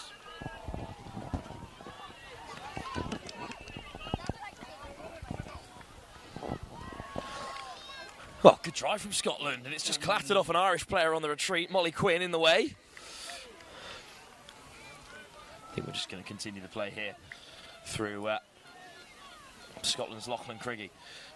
Good carry again by Travis Smith. Craigie, his proud father, is stood at all times on the bank of the hill here. What a ball! Flashed across by Travis Smith. Just picking out the hole really nicely there. And then a great finish. Huge gap opened up in the Irish defence. Fast work from Scotland to exploit it. And, well, they take the lead again. Up into the path of... Oh, that's a hard touch from Chambers, I think. But we're going to roll on here. Nice footwork from Chan. He's up and alive again. Chan still going. Finally caught. Tamati Rangatawa, try score already.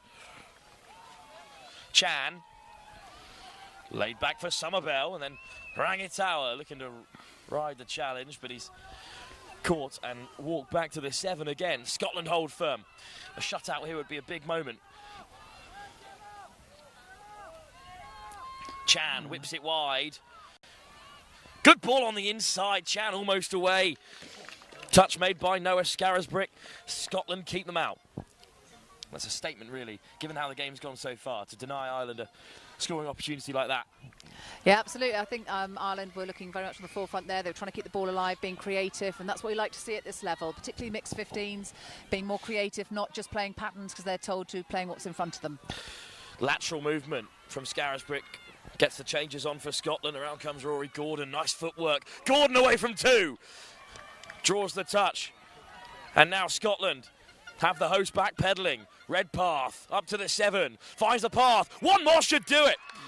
But Rory Gordon throws the offload. Hook, line and sinker. And Scotland are through. And they're up by 2 tries now. And this is a big performance in the face of very decent home support. But, but I think Ireland would like to see a quick reply to this. They've been looking quite strong, but it's always difficult when you go 2 down. Your kind of head gets out of the game if you're not careful. I want to see Ireland on the front foot now. A new pod on, looking to threaten the Scottish line. It's Killian Doyle. McLaughlin. Doyle again. Draws the touch. They've got to create something from here. Off goes Doyle. Sliding through. Doyle picks out McLaughlin. And the score is given. Great work from Killian Doyle and Ronan McLaughlin out there in the middle together. Yeah, and that's what we needed, really, a quick reply to that, narrowing that gap again. And we've got fresh legs on now. Let's see if they can D this set out. Early stages here, Seb. How are the nerves on the Scottish side? It's like feeling good about it, but then also playing the Irish, they're always tough. I've played them twice now, and each time it's a difficult game, but the Scotland side's well drilled, and if they keep playing with the intensity right now, they've got a really good chance at coming away with this game. Nice work from Blair Dougal in there. Hot stepper off the right boot, but a high press from the Irish puts a stop to it for now. Frankie Connor searching again for Noah Scarisbrick on the wrap. Good defence from Ireland. Yeah, I think I'll be pleased with that one, keeping another set out. And then hopefully we have a good, strong platform now for another attack. Carried on by Elijah John Rangitawa. And here come the changes for Ireland. Scotland stay as they are. Touch made on halfway. They'll have a couple more tries at this Scottish line. Down on the 10 from Tamati Rangitawa. And this is a great pickup from Chan. Looking for the switch. Goes himself. Good read by Frankie Connor. And that's half court there, so it's a turnover. Had a touch in hand there. Not sure whether I'd have taken the touch and then reset them. Not sure he knew how close Connor was. I'm sure if he spotted the Scottish defender, he would have taken a different course of action, and it's Connor this time caught by Chan in response. Well, this is a little bit disjointed in the transition, and Ireland will smell opportunity here if they can turn it over. Rory Gordon gets them out of trouble with a lovely offload to Redpath. That's touch 4 before the halfway line. I think Ireland will be pleased with that. They're scooping from there and caught. Ewan Redpath forced to turn it over, and it's back in the hands of Anthony Chan, who's going to play half hit and feed Rangitawa. Ireland head towards the box. Acceleration from Robin Somerville all the way to the edge. Eventually caught by Glenn. Scotland still just one try ahead here. Ireland most recently crossed the white line, and we'll hope the momentum's with them. Doyle. McLaughlin. Good pick-up from Doyle. And he turns on the afterburners. Doyle into the end zone, and he finds a pass. And Ireland have equalised. Killian Doyle's changed the game for Ireland. And that's 2 quick tries to get them level again. Finished off in the end, I believe, by Cooper So. A lot of support there from the Irish end. I think they're very happy with that. And let's have another D set, solid D set here. Scotland going forwards. Lola Orr, the second carry, little hitch kick. Tom Trevor-Smith. Nice ball on the inside for Craigie. Trevor-Smith off the deck for McIntosh. Over the top for Glenn, but forward pass. Yeah, is no, it's the off the call. mark for Craigie, actually. Just that extra step, I think, unfortunately, in the middle there. Good spot. The ref moved quite early. Sometimes they move before they blow the whistle, which can be confusing for the players. But she was confident in her decision. Ireland head to the box again. Driven on by Elijah John Rangitawa, who's up over halfway. Good high press from Scotland. Craigie makes the touch. Here's his opposite number, Anthony Chan. Tussling with Travis Smith. Off goes Tamati Rangitawa. Final touch made by James McIntosh, and Scotland do have it back. Well, Ollie, pegged back level again. Still a long way to go in this game, but it's too close to call, isn't it? Yeah, very end-to-end. Good attack play from both teams. Just hopefully that Scotland can obviously come away with it and move on to the next stage. Which would be a huge semi-final. Oh, what a great diving touch there. Fantastic touch. Stop from Rangitawa to really halt the momentum of Noah Scarisbrick. But here he is off again. Scarisbrick all the way through. Crowded out by green and white. Fantastic defence. Referee has a conversation to have with the Irish players, and I think it's going to be for a penalty for Scotland. Well, it's Chan who has been perceived to have made the mistake, and that spares Scotland's blushes. Frankie Connor. Connor on the return. Goes himself. Good read by Anthony Chan, making up for his previous error. Ref still talking to him, so making sure he knows what she's thinking. Keeping Connor. them moving up. Now Daisy Fox wants it back, but to the open side they go. Floated beautifully across, but the pass just undercooked a touch. And Glenn couldn't keep a hold. That was nice pressure though from Ireland there. They managed to scramble their way out to be under it as well. So even if she'd caught it, I think she'd have got touched. So close, such fine margins here as Glenn does make the touch. And Ireland work their way towards halfway. Doyle back onto the field. Show and go! Doyle's through again! Hat-trick of assists if he can find a green and white shirt. Oh, it's a touch in the air on and McLaughlin. off the back line. Great defence from Scotland, outstanding from Noah Scarisbrook. And he saved a certain score, but I think Ireland is still going to have a stab at the Scottish line from here. McLaughlin again, flew through the air as the touch came in. And Scotland have rebuffed Ireland in fine fashion. Finally, Cillian Doyle has been denied. And Scotland survive. Oh, Seb, that could have been a big moment in the game, but Scotland still hold firm. Yeah, I think they did really well. Kept really calm and composed on their line, even with lots of pressure from the Irish. A good scoop through. But they just stuck to their policy and defended it well. They're back on the attack now, and I think with a lot of momentum going, they might have a score coming. Excellent scoop through. Off goes Redpath again. Redpath in acres of space. Rory Gordon. The first there for Scotland. Another conversation to be had with the referee to the Irish players, but the try is given and Scotland take the lead again. And I think that's what's so dangerous about this Scottish tide. That fifth touch was on the halfway. He scooped from there, just turned on the afterburners and then found his man. Ewan Redpath got a bit of Cameron about him. That's fast feet. Big step off the right boot from Elijah John Rangatawa. Samuel Walsh lays it back. A collective groan goes up on Heckle Hill as Liam christened it yesterday.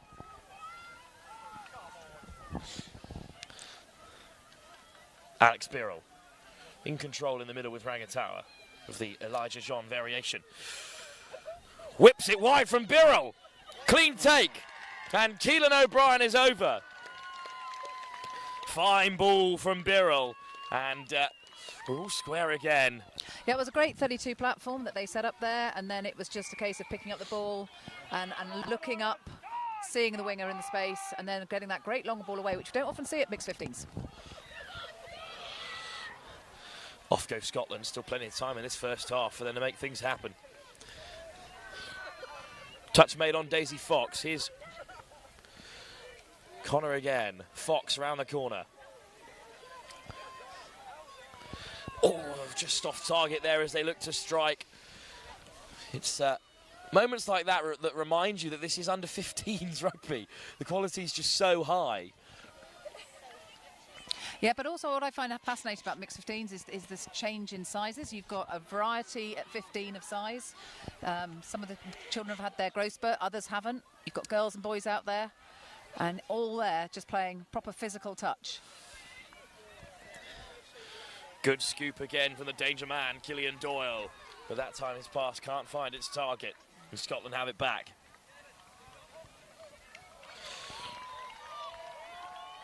Laid back by Frankie Connor.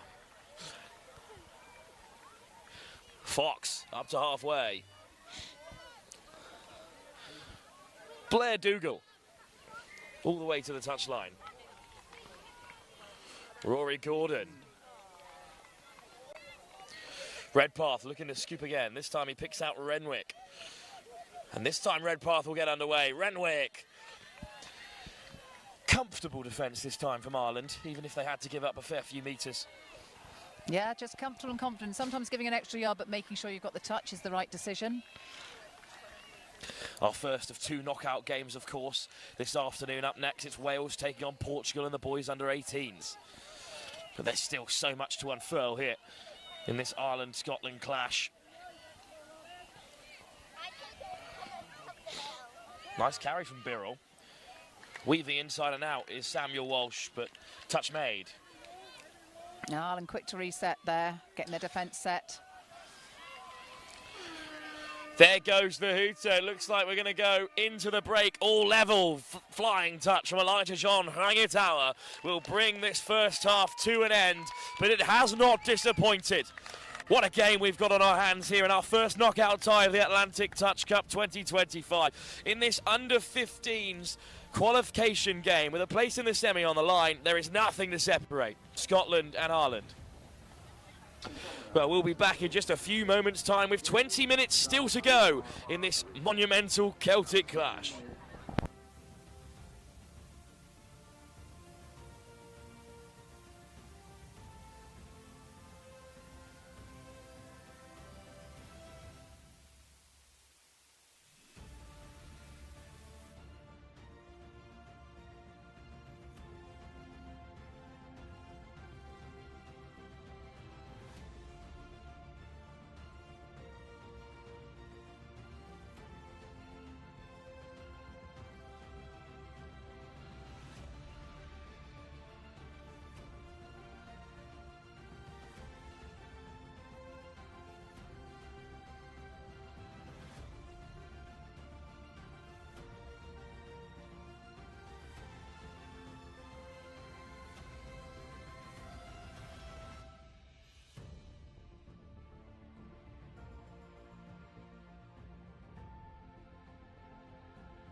Second half soon to get underway here. Scotland and Ireland locked up level with 20 minutes to go in this under-15 mixed tie. Yeah, it's going to be an interesting one to watch. We've got the Scots who seem to be able to go from anywhere on touch 5 and score against the Ireland who are being more creative down near the line. So different styles of play, but yeah, all locked out here. Seb and Ollie from the under-18 squad also with us from a Scotland side of things, and pleased with what you saw in the first half, Seb. I think there was a lot of intensity from both sides. Both teams really want this win, want to go on to the semi-final. I think that's about it, to be honest. Like, they're both just really going for it, and they know there's a lot on the line. That's exactly what's at stake. As you said, Seb, here, and it's Scotland who will have the first drive of the second half. It's the voice of Craigie Senior you can hear there. His father has been standing for all 20 minutes of the tie on the side of the hill here. And indeed, it's a ferocious Scottish report on Heckle Hill here on the mound ahead of in our front row seats here of field 2.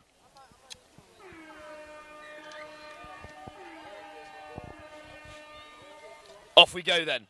Scotland take the first touch of the second half, and it's regathered by Edward Renwick. Gordon, Renwick. Gordon again. Flying onto it comes Redpath, a key figure in this Scottish side, caught by Samuel Walsh.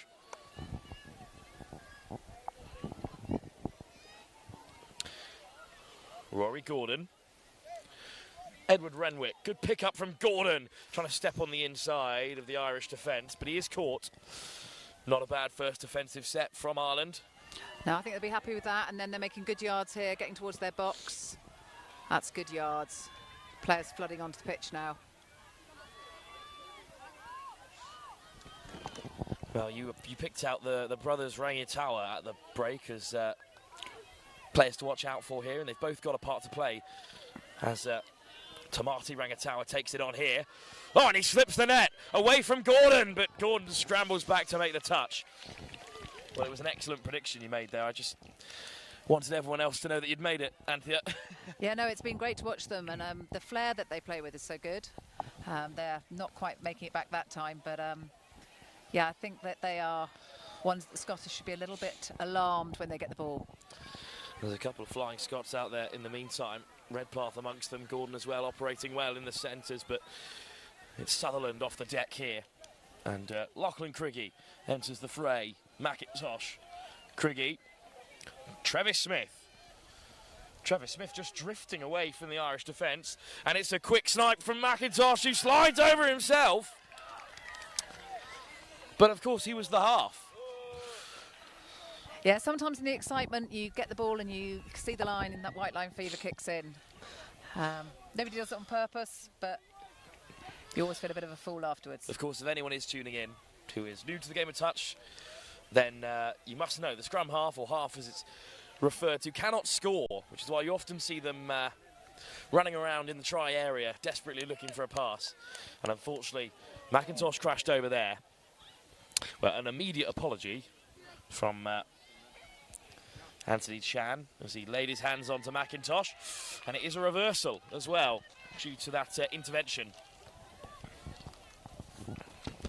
Oh, in response, absolute run over there by McIntosh, but they'll keep the play going here through Travis Smith. Craigie. Yeah, drawing the Irish defence out well there. Craigie lays it back. Travis Smith on the run. Travis Smith slides in unopposed. Doyle can't get down, and Scotland take the lead. Well, Ollie, that's a great try, but the physicality's just stepped up a notch, hasn't it, in this second half? It's a great response from a bit of a white line fever of the face before, but yeah, I think both teams are getting a bit really up for this game now and starting to get a bit physical, and heavy touches on each other, flying all over the place. Exactly what we love to see, though. Even at this level, the passion is so evident as Walsh takes it forward, and it's Elijah John Rangitawa. Finally, Alex Birrell. Birrell and Rangitawa, what a pairing for Ireland here, and it is Birrell sliding in. But touch was just made there. One He's more disappointed touch to with defend that. here. And that's Sana Tanzi there, the ref, explaining what she's seen. She's saying, I don't care who your father is. You shan't talk to me like that. Rangitawa, Birrell, trying to flick it round the corner, but last touch calls for desperate measures. Scotland are penned back as far from their own box as they can be. So not the nightmare result for Ireland. And 2 touches, and they're still hemmed inside their own half. Here goes Rory Gordon, searching for space. Good hunt from Rangitawa. Renwick up to the Irish 10 metre. Here goes Redpath again. Great hands. What a grab from Gribbin, but can't go the full length, and that's a full set of touches used up there. Yeah, it was a great touch there from Samuel there, number 10. Sam Walsh. Yeah. As Rangatawa takes the first, unfortunate. but it's a turnover. Seb, Scotland have to use this kind of field position. I think they need to not panic on the line, keep their composure and not waste touches or do anything too risky when they've got a set of 6 to use. And indeed, Gordon burns the first, but there's still plenty in the chamber here for Scotland. Rory Gordon. To the open side. Space opens up for the wing. Redpath. Oh, it's put down. Maybe Redpath clung onto it there a second more than he needed to, but again, the margins are so fine, even at under 15 level. Yeah, I think that Ireland were pleased about that, getting themselves on, fresh legs on, fresh heads on, trying to get themselves through this Glenn Scottish makes fence. 3 Great touches yards on the bounce as she retreats back on the Scottish wing.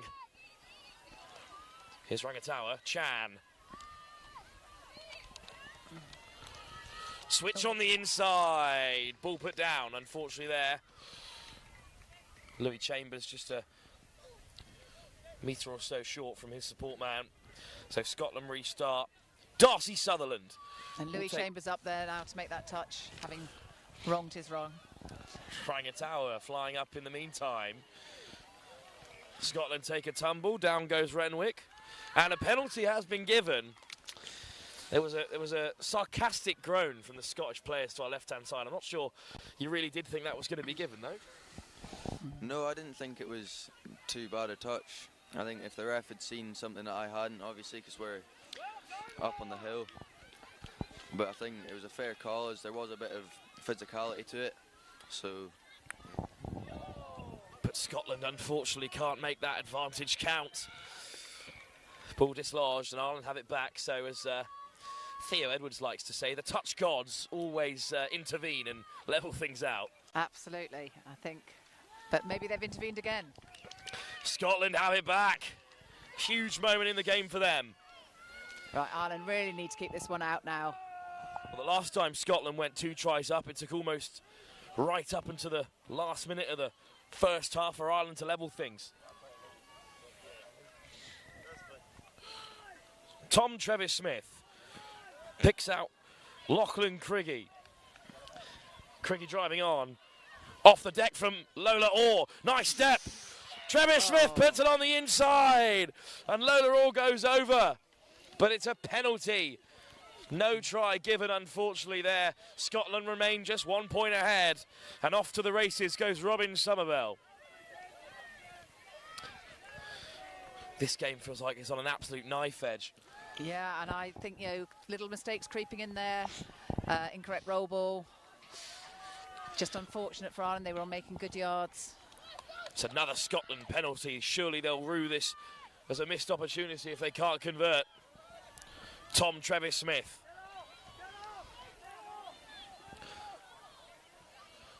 Lachlan Craigie looking for some support. Darcy Sutherland takes it on.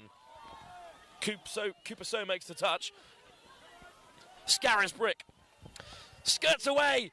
Glenn racing into the corner. What a touch. Across came Charisse Brennan. So that'll be Saoirse. Thank you, Anthea. Brennan makes the touch. Scotland still have it. Took a gamble on that. It was a bit of a 50-50. That's the thing when you're commentating on the Irish team. That's why you're here, Anthea, outside of your endless touch knowledge. With a daughter called Aoife, we struggle all the time. Frankie Connor finds a pass. I think surely the touch was made from there. Back to the 7 goes Scotland. Connor. Slow ball for Scotland. Dougal off the deck. Frankie Connor. Dougal on the run. What a step, but Dougal falls just short. Time is running out for Scotland in this attack, but they still hold a 1-try lead. Connor. Fox. Connor round the corner. Goes himself.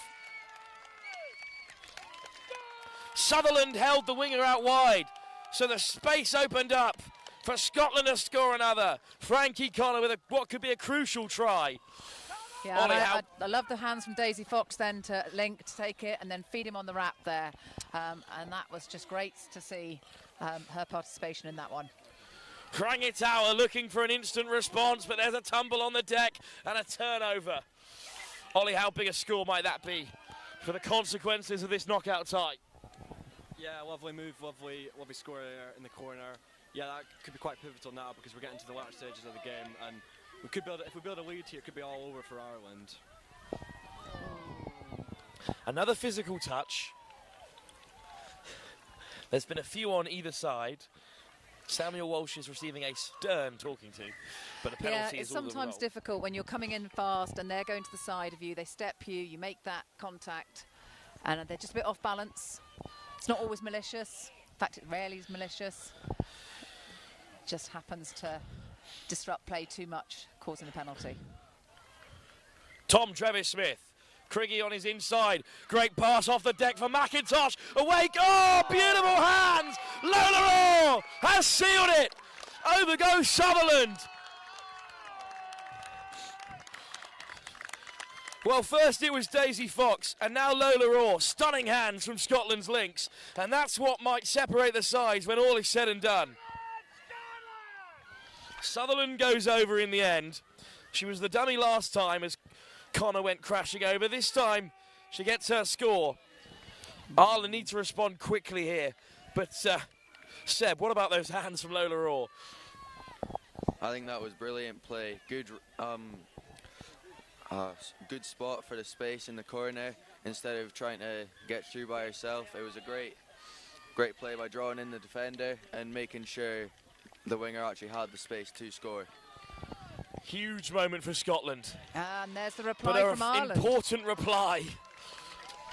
Well, the silence was heard around the stadium here, and that's a big moment because that keeps Ireland in the contest. And at the risk of losing track, Scotland up by 2 in my books. That's what I think. Forward goes Emmy Gribben. Gribben again with the carry. Gordon, nice ball inside. Renwick in behind. Redpath loses the hands. Lyle, it's another for Emmy Gribben. There's a conversation to be had here. And back goes Scotland to the 7. Scotland lead by 2 tries, and it's slapped down by Ronan McLaughlin. Fresh set of 6 coming. Well, Ireland now playing against Scotland and the clock.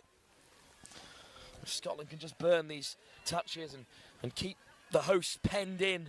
That could be enough. But they want more than that from here. It's Rory Gordon. Gordon gets it back again. Throws the dummy. But Ronan McLaughlin has kept his receipt. Yeah, Ireland getting tighter and tighter in defence now, opening up that open side now. If they look up, let's see what they do. Gordon wants it back, but it's Redpath instead, who skips away. Important touch by Millie Kenny.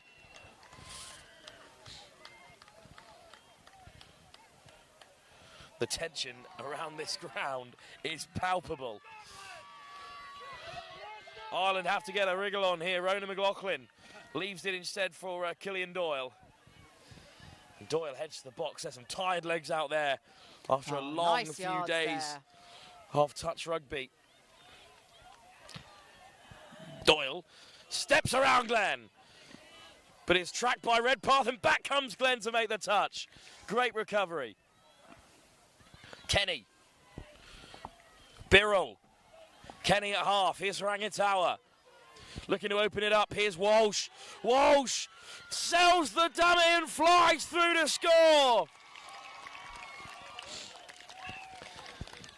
And what a great score from Ireland there. In the the girl wing there, hanging out wide, being the option, meant the show and go could really be convincing. Keelan O'Brien, hat-trick hunting, kept the winger occupied and allowed Samuel Walsh to fly through.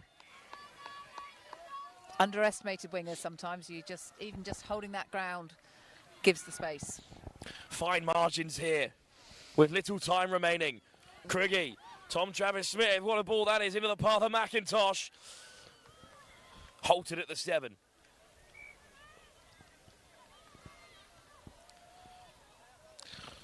Tom Travis Smith directing traffic.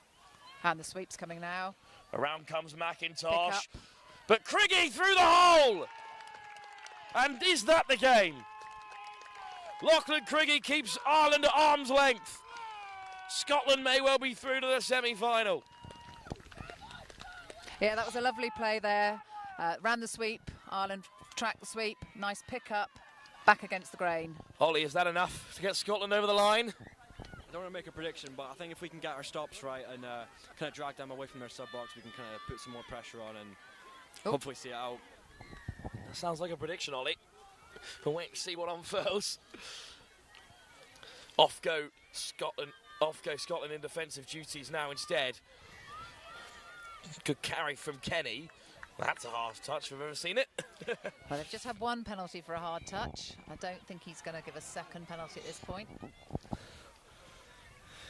Good sell, at least, from Kenny. Here's McLaughlin. Doyle, McLaughlin, steps on the inside, needed Killian Doyle there to hit the hole, but a bit of a miscommunication. Scotland have it back. No, I'm back in Irish hands again now. There was offside there from the Scottish players, and Ireland get another 6 on the line. McLaughlin, Doyle, big step off the left boot and flies through to score. And the game is still on. Yeah, I think if I was Scotland now, I'd be looking to keep the ball in hand.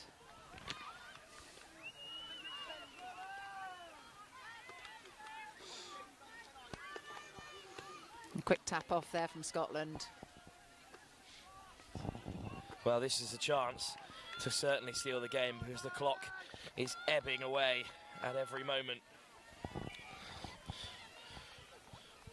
Nice hands, Glenn, caught by Brennan again.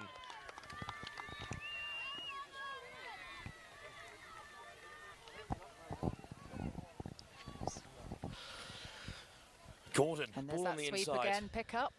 This time Gordon goes to the open side. The link hole is there. Covering touch comes across. That's Samuel Walsh making a cracking touch there. Renwick denied. Game on for Ireland still. Rangitawa takes on Gordon. Looks for the harsh touch and gets it.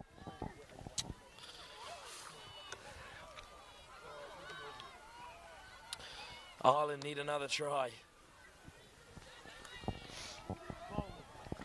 Penalty and a forced sub. Well, Ireland won't waste any time. They're playing against 5 for the moment. And now Travis Smith enters the fray. Lovely winding run on the outside from Quinn. Brought back to the half. Elijah John Rangitawa. Replaced by Tamati. Here's Tamati Rangitawa. 5th coming now. Chan. Oh, and they just crisscross with each other there. And now Rangitawa has some work to do. Hail Mary pass, well held, but Glenn makes the stop.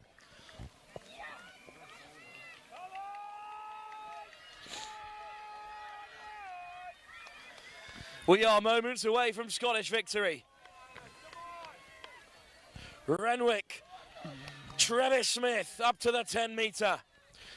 Scotland box. Off goes Craigie. Craigie over halfway. Stops short of the 10. Here's Gordon. One more would seal it. McIntosh. He's all the way through. McIntosh picks out Gordon. There's great cover there for Ireland. A coming together of some substance there, but it needed to be the case in order to stop that score. Gordon straight back to his feet. Yeah, Sana, the ref, actually having to duck to get out of the way of that one.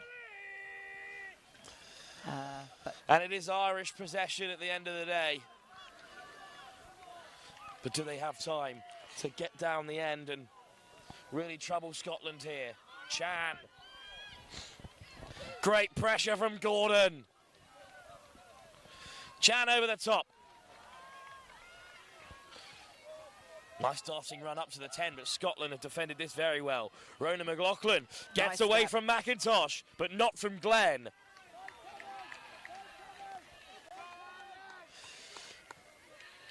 Penalty.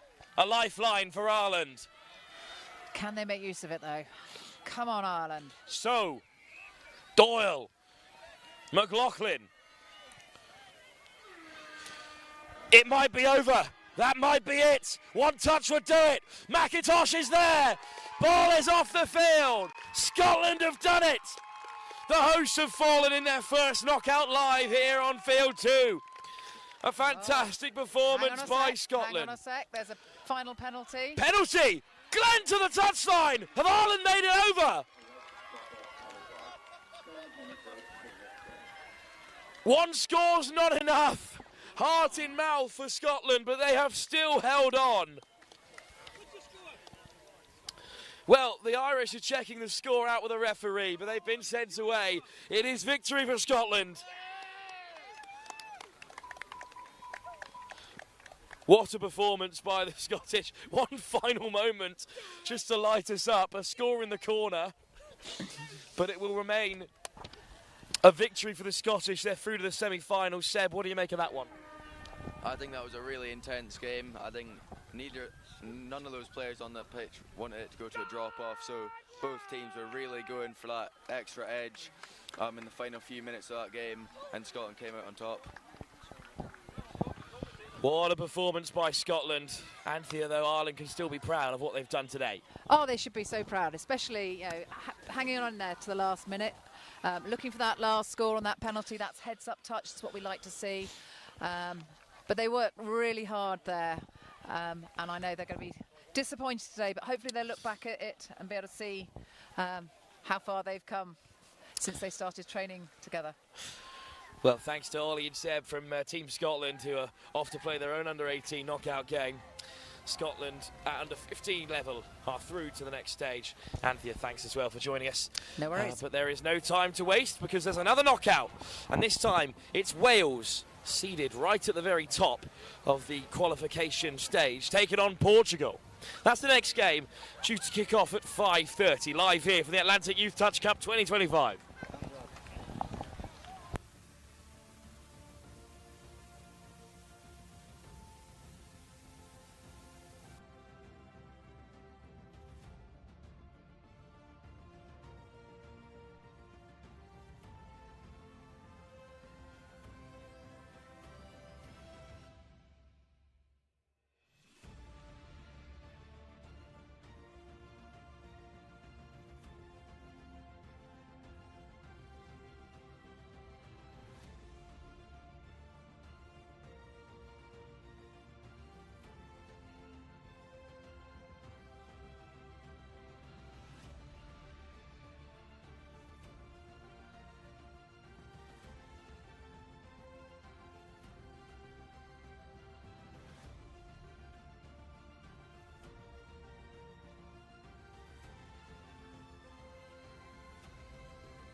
We've got one more.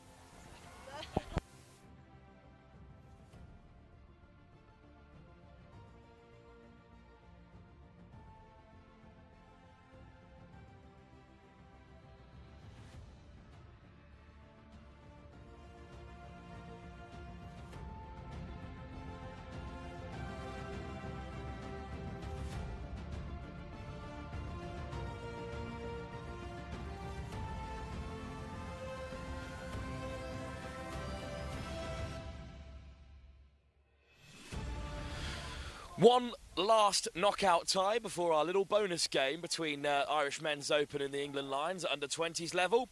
It's a qualifier in the boys 18 competition. Portugal finished 6th in the round robin. They're taking on the number 3 seed in Wales.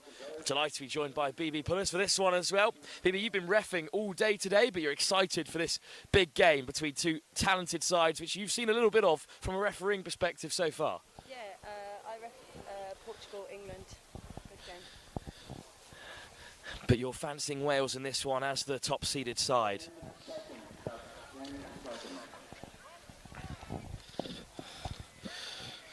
And it will be Portugal in the red and black shorts, tapping off against Wales in the black kit and red trim.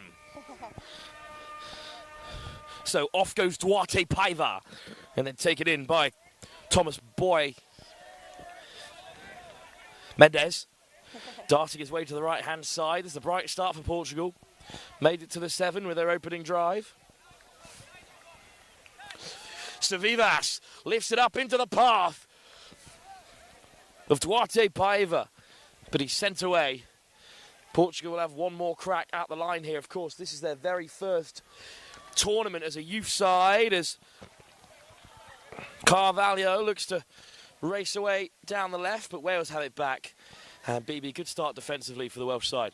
Yeah, but definitely. It makes a good game. It's always tough taking on England at any level. Yeah, definitely. But they'll struggle against Wales here, who of course have shone in the mixed open categories in recent years. But driving their way through now in the men's open is Davis, who finds the pass out wide.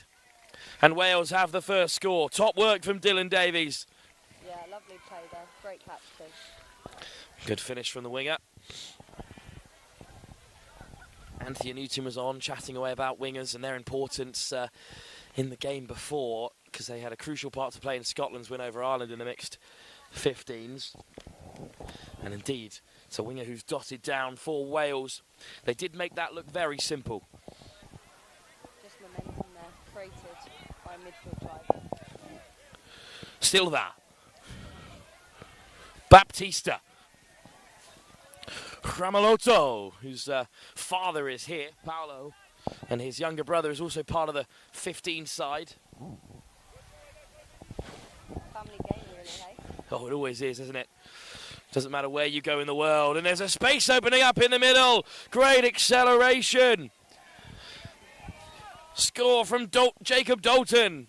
Just got away from Thiago Ramalotto. Oh, Wales have 2 early here from 2 attacks. Great breakaway there as well, right? Going back on family, I'm actually here reffing with my dad and my sister. That is great. We've got a game tomorrow, 3 of us. So Together on the same field. Will anything get done? I hope so. It's just every decision question by your own refereeing partner instead. My dad left someone in the exclusion bin yesterday. Oh no. Salvador Mendes up to the 7 for Portugal. Thomas Boyce back on the inside. Good play, sweeper come in. Savivas, one over. Oh, the pass is just behind the winger. Oh no, it's off. There we go. Samuel Sawatsky. Babe, I'm so sorry. Your microphone was switched off from the last person who used it. No. Welcome to the game. Thank you. I sound like an absolute madman talking to myself. Oh, here we BB's go been here the again. whole time. And it's Ollie Elias who's racing away down the left. Oh. At least there was actual video footage of you being here, so I'm actually not a crazy person. Well, you never know, I could have disappeared halfway through. Apparated pitch side here to take in this Welsh demolition. As Yeah. it stands, they're 3-0 up, and they've been in the Portuguese 7 3 times. Damn. It's a tough start. Portugal again, tap from halfway. João Baptista, which is a popular supermarket chain in Portugal as well. That's good. It's a great Antonio momentum. Silva. Baptista. Rameloto. Baptista again, push back, João Baptista. And it's Thiago Rameloto. Whipped wide for Carvalho. But it's been put down. Chatting to Paolo earlier, we're saying a lot of these players are from the Braga region, the city in Portugal where most of the touch is played. But they've come from all over here, and then it's the first ever junior side that has competed internationally.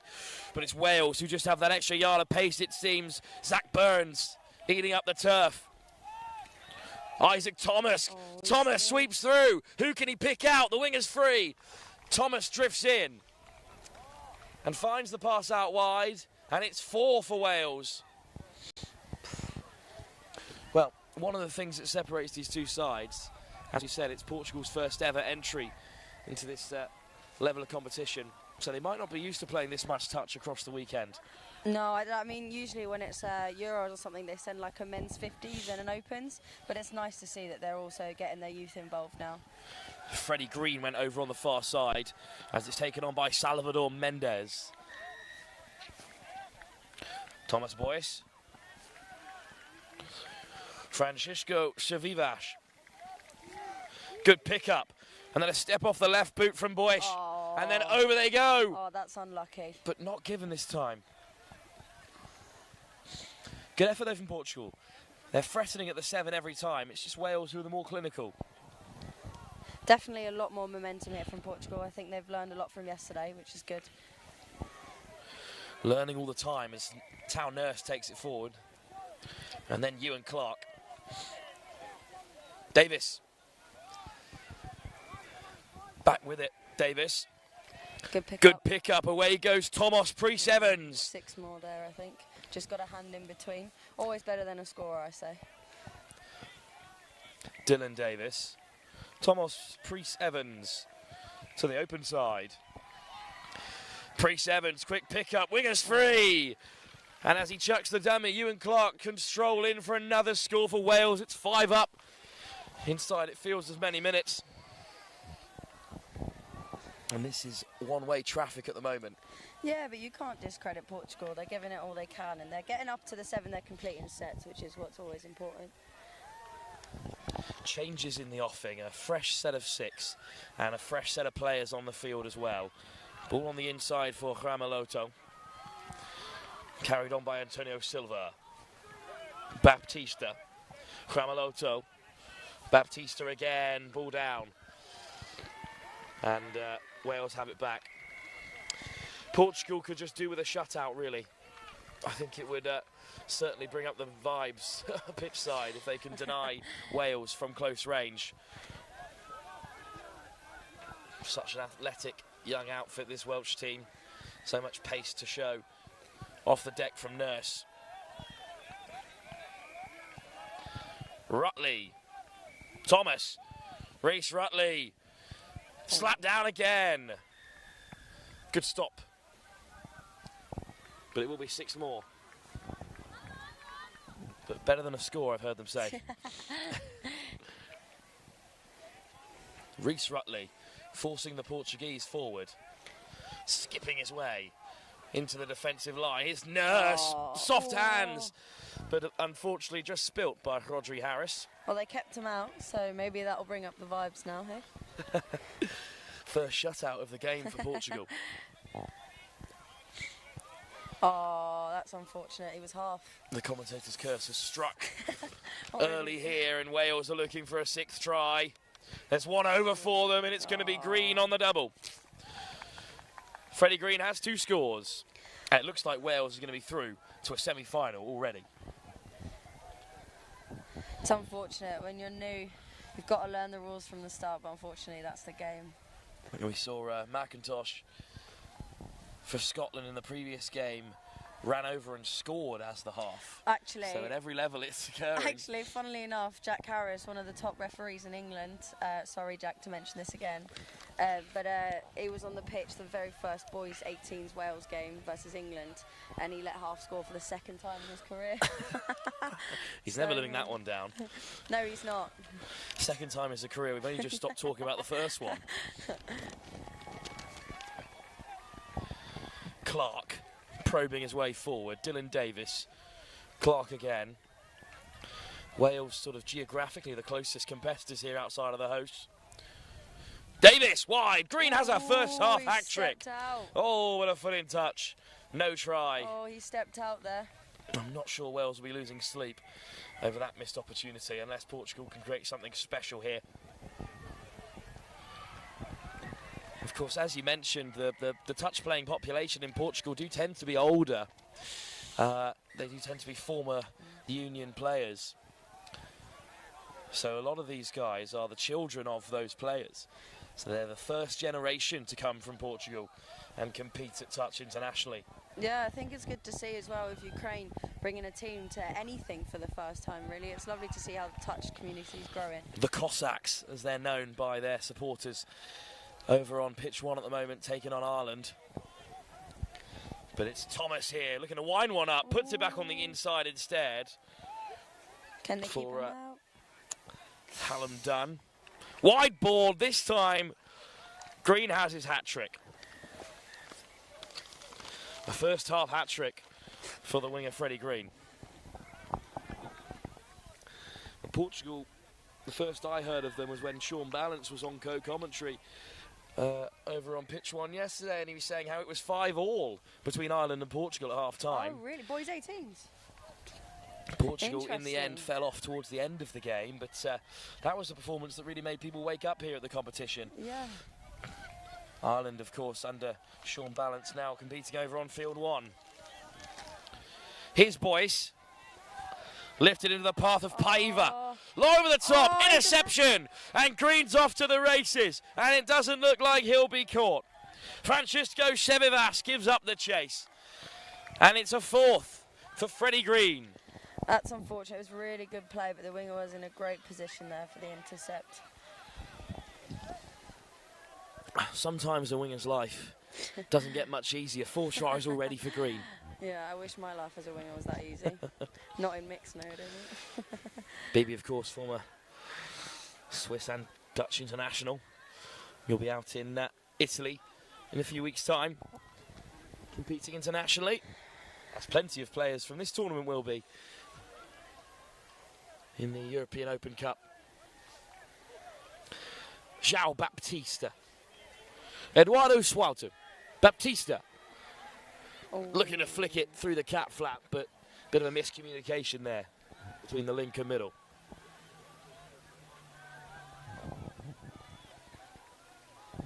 Penalty, I think, for Portugal here. Spares their blushes. Plenty of time, need a bit of patience here. Got to bring Wales forward. Baptista. Swatsky back to Antonio Silva. Hips not square, unfortunately, in the roll ball. That seems to be a penalty that's quite often here in the youth touch. Well, it's one of those rules that is unique to touch, which, as a lot of these players who are new to youth tournaments will have played some form of the game before. So it's those very specific touch-centric rules that one needs to learn.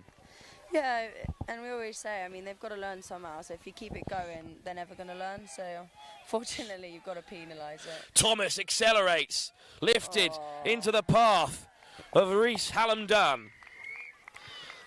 That's a great score. Well, with this game wrapped up early, there is a chance to, with no disrespect of course, but this is a long way back for Portugal. There's a chance to ask you, Bibi, your thoughts on this second Youth Atlantic Cup, how it's grown, and your comparisons with it 2 years ago.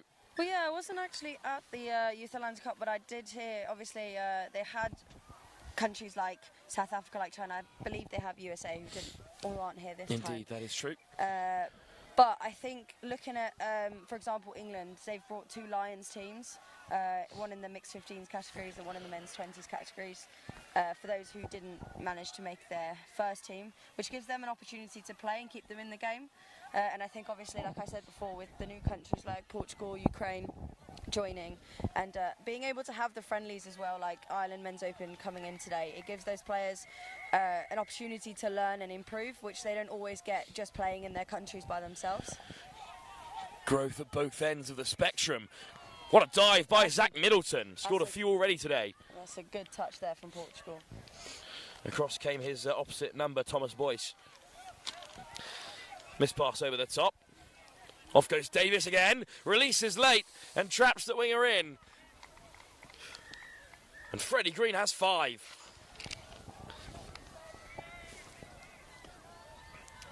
Some performance by Wales. Because as you've commented already, BB, this is not a Portuguese team that's doing a lot wrong. No, definitely not. I think they've, from what I've seen now compared to reffing them yesterday, there's so much more momentum. They're driving forward. They're getting to the 7. It's just that last little bit. And then in defence, it's one of the hardest things to teach. It's just a natural talent, but coming from rugby union, it's a bit more difficult. Oof. Fiery touch from Freddie Green. Portugal still have it, but some good line speed there has caught Eduardo Souto. And Portugal backpedaling. Burns to the sideline, and on come the changes now. Dalton amongst them.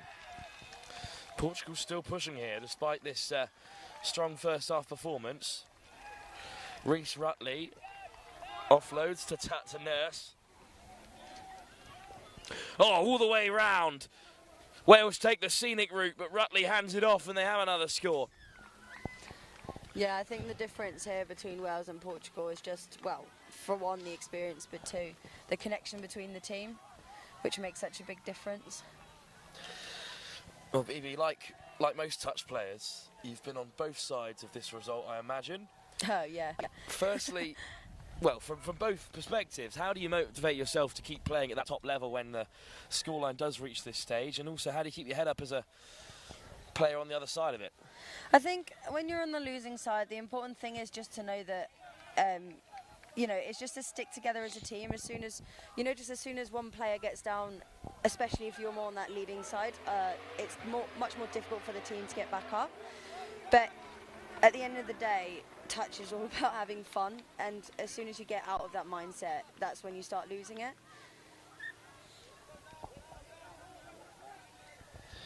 And the Welsh players playing for their place really in the latter rounds. Not everyone can make the cut in the registration rules.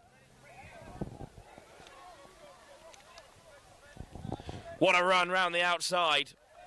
Wales make great yards again.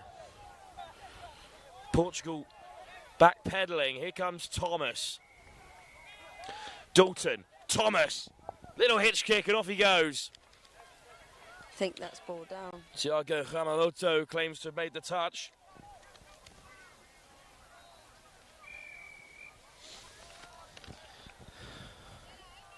Ball down indeed.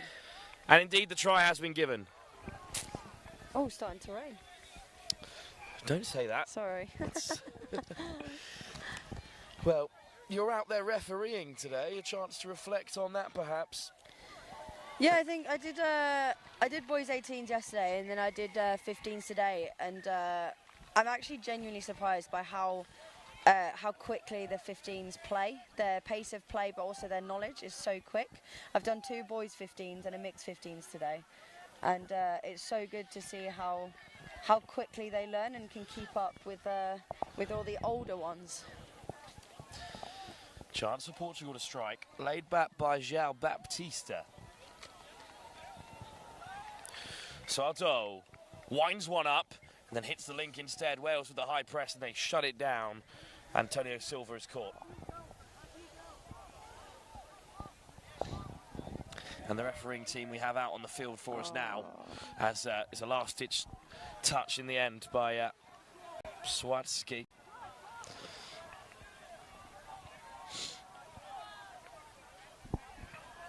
Pre-sevens. Davis. Priest Evans again. And now they turn it on. They love that dunk out of the back, and it's given Tomas Priest Evans a bit of space, and he slides in to score. That was a lovely passive play out the back there. They've been utilising it on every part of the pitch, in their box play as well as in the sort of final third. Good chance to practice their moves here.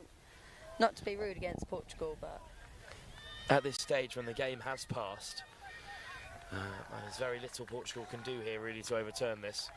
But they would love to get a try on the board, and it's another good drive from them here.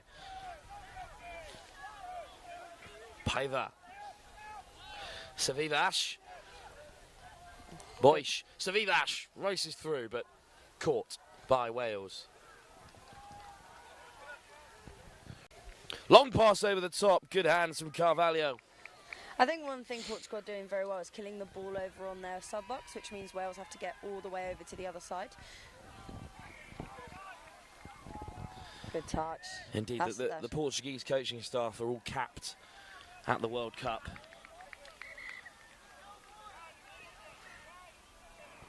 It's good to be coached by a lot of experience. You haven't felt the need to dip into coaching just yet? I coached the girls 18s last year at JTC's, winning the gold against France in the final. And then straight back to playing, of course, as well as refereeing. Yeah. Is there any aspect of the game you're not interested in? Spectating.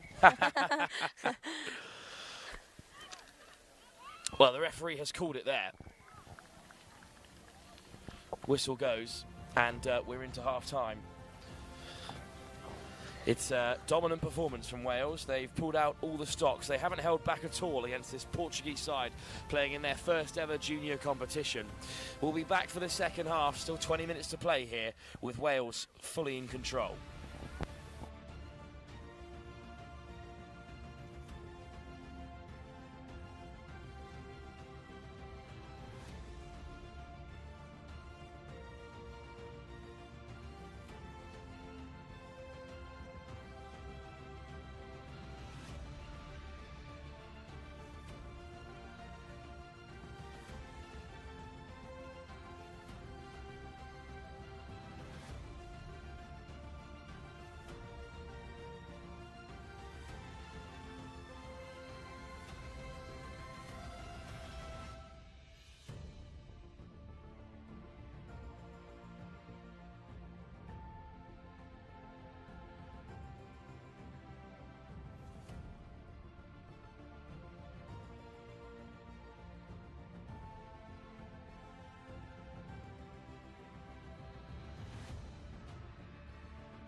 change of ends, and Wales are still in their black strip, playing from right to left, this time against Portugal in the red.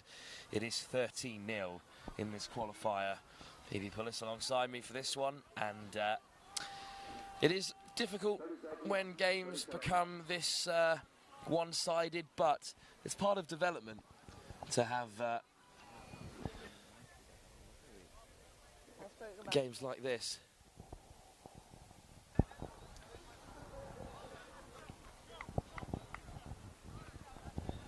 Portugal will learn a lot from the next 20 minutes, even if the game may already be sealed.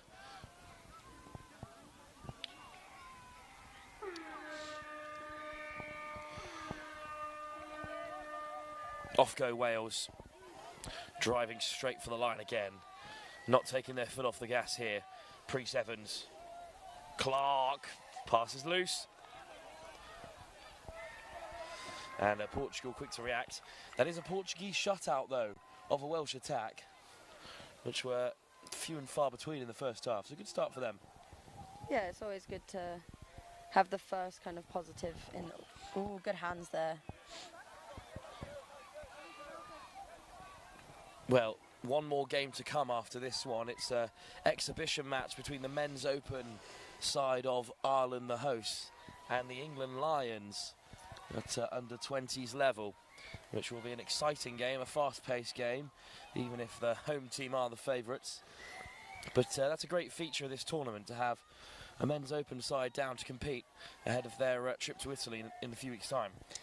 Yeah, I think it's good for both sides, really, for the Irish to practice. I think there's about half of them playing in Italy, and then for the English, the men's 20s, who almost... A lot of them are actually also going to Italy in split-up teams, because England are bringing 3 teams to Italy. Because also it's the Lions under 20 side, so yeah. It's in essence a sort of development squad, so it's a big opportunity for them. Yeah, they consist of like 15, 16-year-olds all the way to 20-year-olds. There's one player in the team who happens to be a university student who has been nicknamed Unk for the whole weekend, despite the fact he's barely 20 years old, which is very harsh. Oof. And he was a couple of years below me at school, so that didn't feel great either. Oh, no.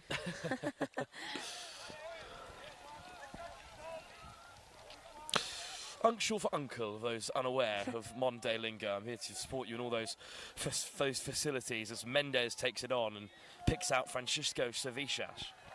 Mendes off the deck. Portugal looking to break through for the first time against Wales. Savicias hands it over. Possibly a miscount there. Just didn't know when to strike, but they kept Wales on the wrong side of the field to their box, although they do seamlessly work their way there through Clark.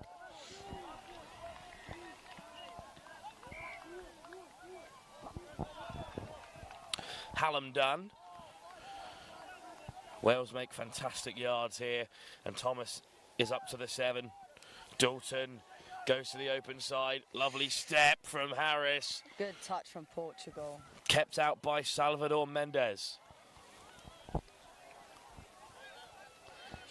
That was great defence there. They worked really well together. Shifted as a 6, keeping out Wales. Second shutout in this second half.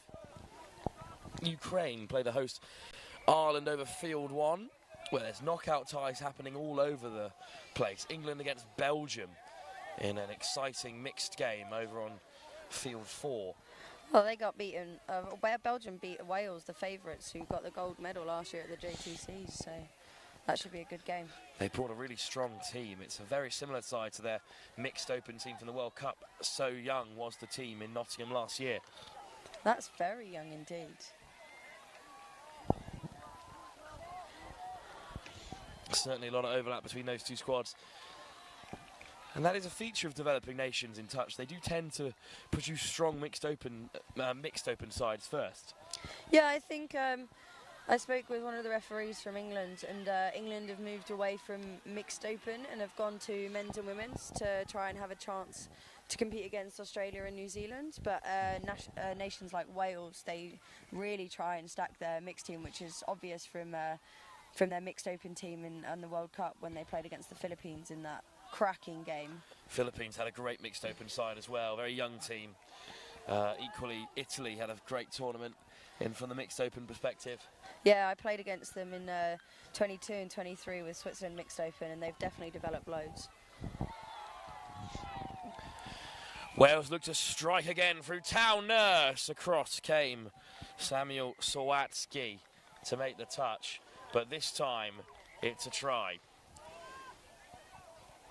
First try of the second half, and it goes the way of Cymru touch.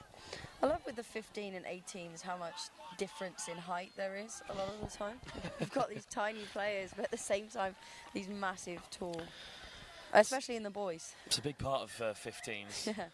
In the Irish boys 15 side, one player called Mose is a fine player, but he is also a foot taller than every other member of his team. And the first specks of rain are starting to affect things here as a diving effort over the line from Carvalho. This is not what we forced the asked touch. There's been no rain here at the University of Limerick yet, and it's just starting to fall. And well, I think the Welsh will probably deal with it slightly better than the Portuguese. Well, I think they did well, killing it on their box side yet again, making Wales have to work all the way to the other side. Just starting to get a little heavier here, the rain. I'm not excited by the prospect. Neither.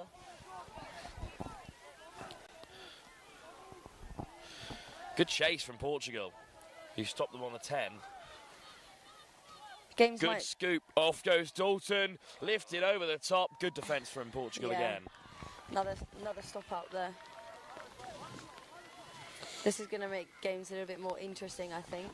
I'm going to have to try and keep the basic errors to a minimum. I think that's what's going to win the teams the games. As the rain starts to fall, if you're unable to catch it on your screens.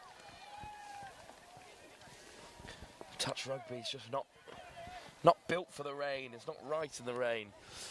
The Bucks finals 2 years ago, historically terrible weather. Yeah. That was my first ever commentary gig. Was it? In a touch rugby tournament. I did it inside the van because I wasn't legally allowed to get on the tower because the wind was too high. That's a great introduction to touch, that is.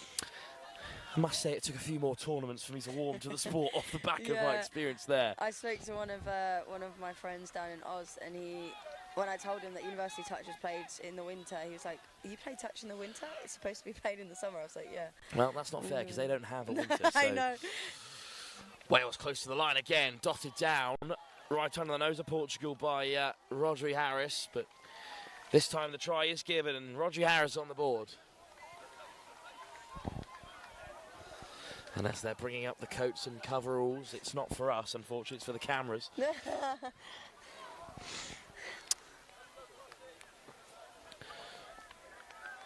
Just one more game to go after this as the bright day here in Limerick becomes gloomy evening. Yeah. It'll be Ireland Mixed Open taking on England 20s Lions, the second team as such in that category.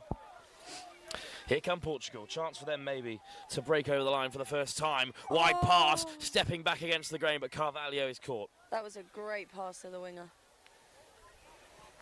Martin Carvalho with Lucas Carvalho also wearing number 3 out there, and that pass is just behind Francisco Sevivas. And Wales have it back.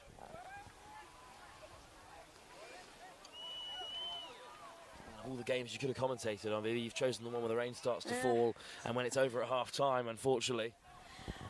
Yeah, I don't know whether I'd ref or commentate rather in the rain. I'm not quite sure. At least you can move around in the rain. Yeah, but it makes games more messy, so it becomes more of a difficult game to ref, I guess. What are the key differences between refereeing under 18s and under 15s, do you find? Well, it depends on the category. I think with the boys 18s, there's definitely a lot more structure. There's a lot more knowledge, so the game is it's a lot quicker. And when you're reffing 15s, there's a lot more basic errors, and it can also be, depending on the country, it can be a lot more one-sided. But with it being a lot more errors, you're running up and down a lot more. But with the 18s, even though it's a faster-paced game, you're less likely to go from 7 to 7. Well, not basic errors. from this Welsh side. They are clinical, and they've scored yet another try.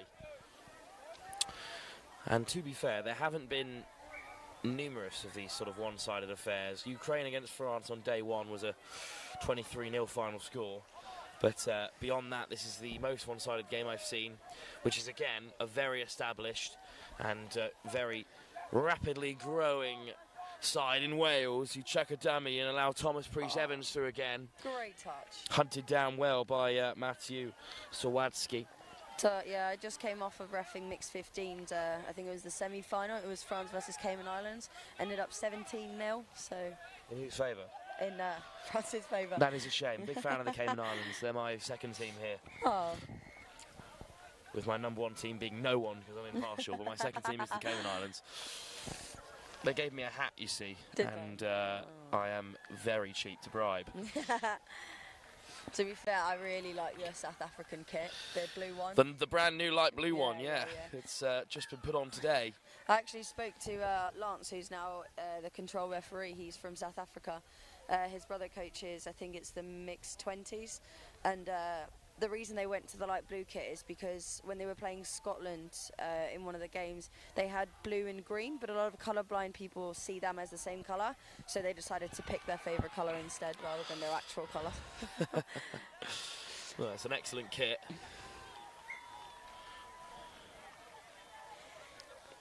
Even if I did wonder which nation had turned up on day 2 when I came this morning. To be fair, I thought Cayman Islands somehow managed to get over some more teams.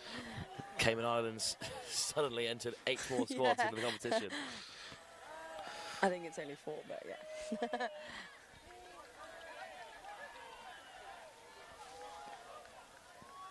Good carry from Wales. Here's the scoop from Dalton. Oh, over the top. What a ball. And an excellent finish as well.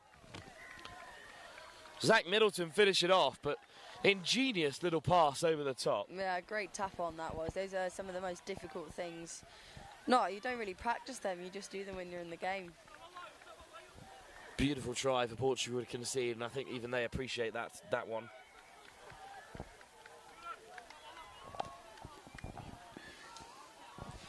And the sun is setting behind the overcast clouds here in Limerick, just as the sun is setting on Portugal's under-18 campaign. They will have placement games to play after this one, but it is Wales who will be through to a semi-final.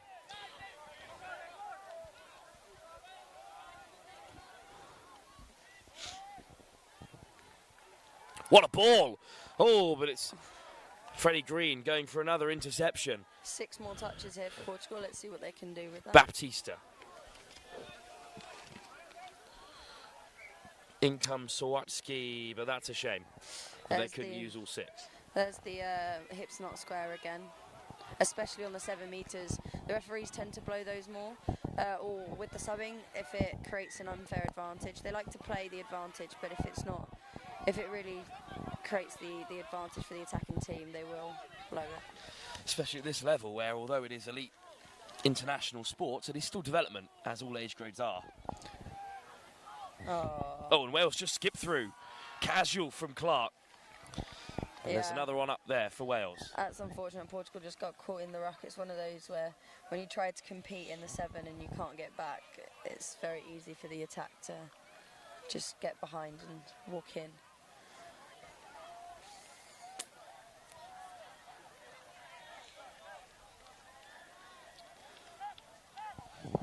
Here go Portugal from halfway. And from each of their drives, they have made it into the 7, taken on by Savivas. Boish. Sawatsky. Around the corner comes Mendes. Oh, just through the fingertips of Savivas as they entered that 7 metre. Yeah, I think there's definitely about probably 90% more of them in the 7 than they were against England. So they've definitely stepped up their game loads since yesterday. And that's exactly what they're here to do as the next generation of young competitors.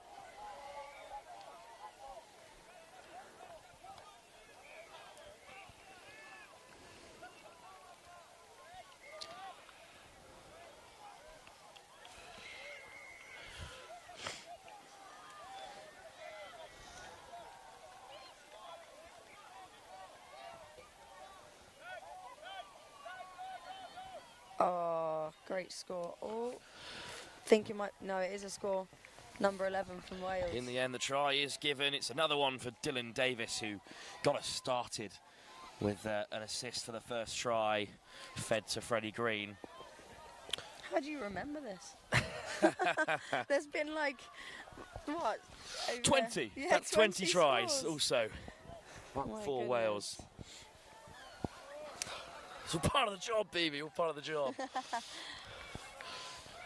think I can see the, is that the... Over on the far side, it's England Lions warming up. I think so, yeah. Or it might be the actual England, I think that's the actual England 20 squad who've already played the Ireland Men's Open.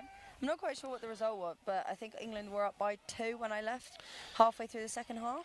Oh, soft hands from Portugal. Salvador Quintea goes over, but denied the score, and a sarcastic jeer comes up from the Portuguese box. Wales have them back paddling again. It is admirable for Wales that they haven't slowed down at all in this second half. They've still scored 7 tries. And look at the pace they come onto the ball from the box. They know full well that their tournament is only really just getting started, with the semis and the finals still to come. Nurse, nice ball back on the inside, and that'll be another 21 for Wales. Unfortunate for Portugal, but they're still going. And I mean, it's not their last game. It doesn't mean they placed last. So they've still got, was it 2 more games to play? Indeed, there is a sort of plate round and some ranking games for the losers of these playoff games. And those games will take place tomorrow in the final day of the Youth Atlantic Cup. It's absolutely flown by. Yeah. With still a full round of fixtures to come. Mostly test matches in the final round of fixtures. But here come Portugal. Boish. Carvalho gets away, but is caught in the end by Sam Cross. Duarte Paiva looking to play for it, but it's actually a penalty instead, unfortunately. Yeah, it's again that call of hips not square on the 7. It's coming back to bite Portugal on a number of occasions there.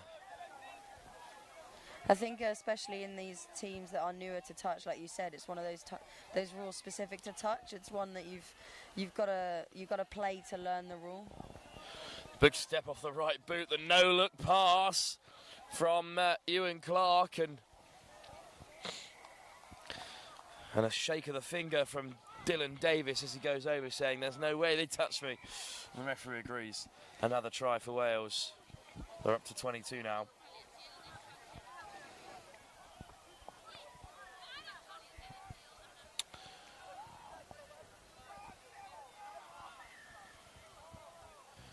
Well, it is becoming a bit of a cricket score, but France beat Ukraine by a margin of 23 later on, and that was their first ever international game of touch, which was a rude awakening. But then, of course, Ukraine then went on to score against England, and they were at one stage 1 try behind Ireland at 5-4, who they're now playing again. So you can see the growth of these sides, and again, it's Portugal who gave Ireland a very good game earlier on in the tournament, and they will have learnt a lot while they're here.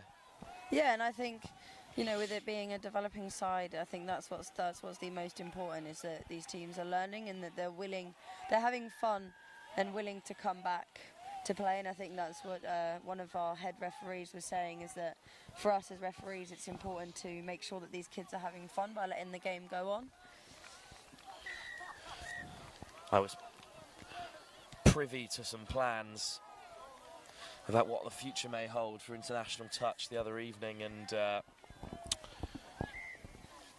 well, the Youth Atlantic Cup is one tournament that won't go anywhere and will continue to grow and move around the globe as well, with whisperings of where the next location might be. Yeah, well, they've now created a new competition in the Pacific. I think it's the Pacific Opens Cup next year, because obviously in Europe we've got the Euros, but down in that area they really only have the Trans-Tasman with Australia and New Zealand. Japan, of course, did get an invite too. Yeah, but, yeah. Well, that was last year. The door will be open to a myriad of nations, and we saw at the World Cup the likes of the Philippines and Singapore, Hong Kong and China. This is their second Youth Atlantic Cup, intercepted by Portugal. Good take from Duarte Paiva. So the future is very bright for Global Touch. Yeah, and I think obviously China's made their way all the way here, but I think it gives them a good opportunity to have even more tournaments. They've had an excellent trip. They flew into London, had a look around Oxford University, and made their way over to Ireland. That's lovely. And have played some excellent touch as well. Yeah, I have seen some of their.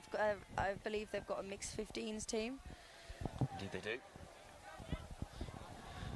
Chatting to some of their coaching staff, they were saying that, well, a direct quote is that the Asian and the Western body are different, and touch lends itself to the specific athleticism of that part of the world.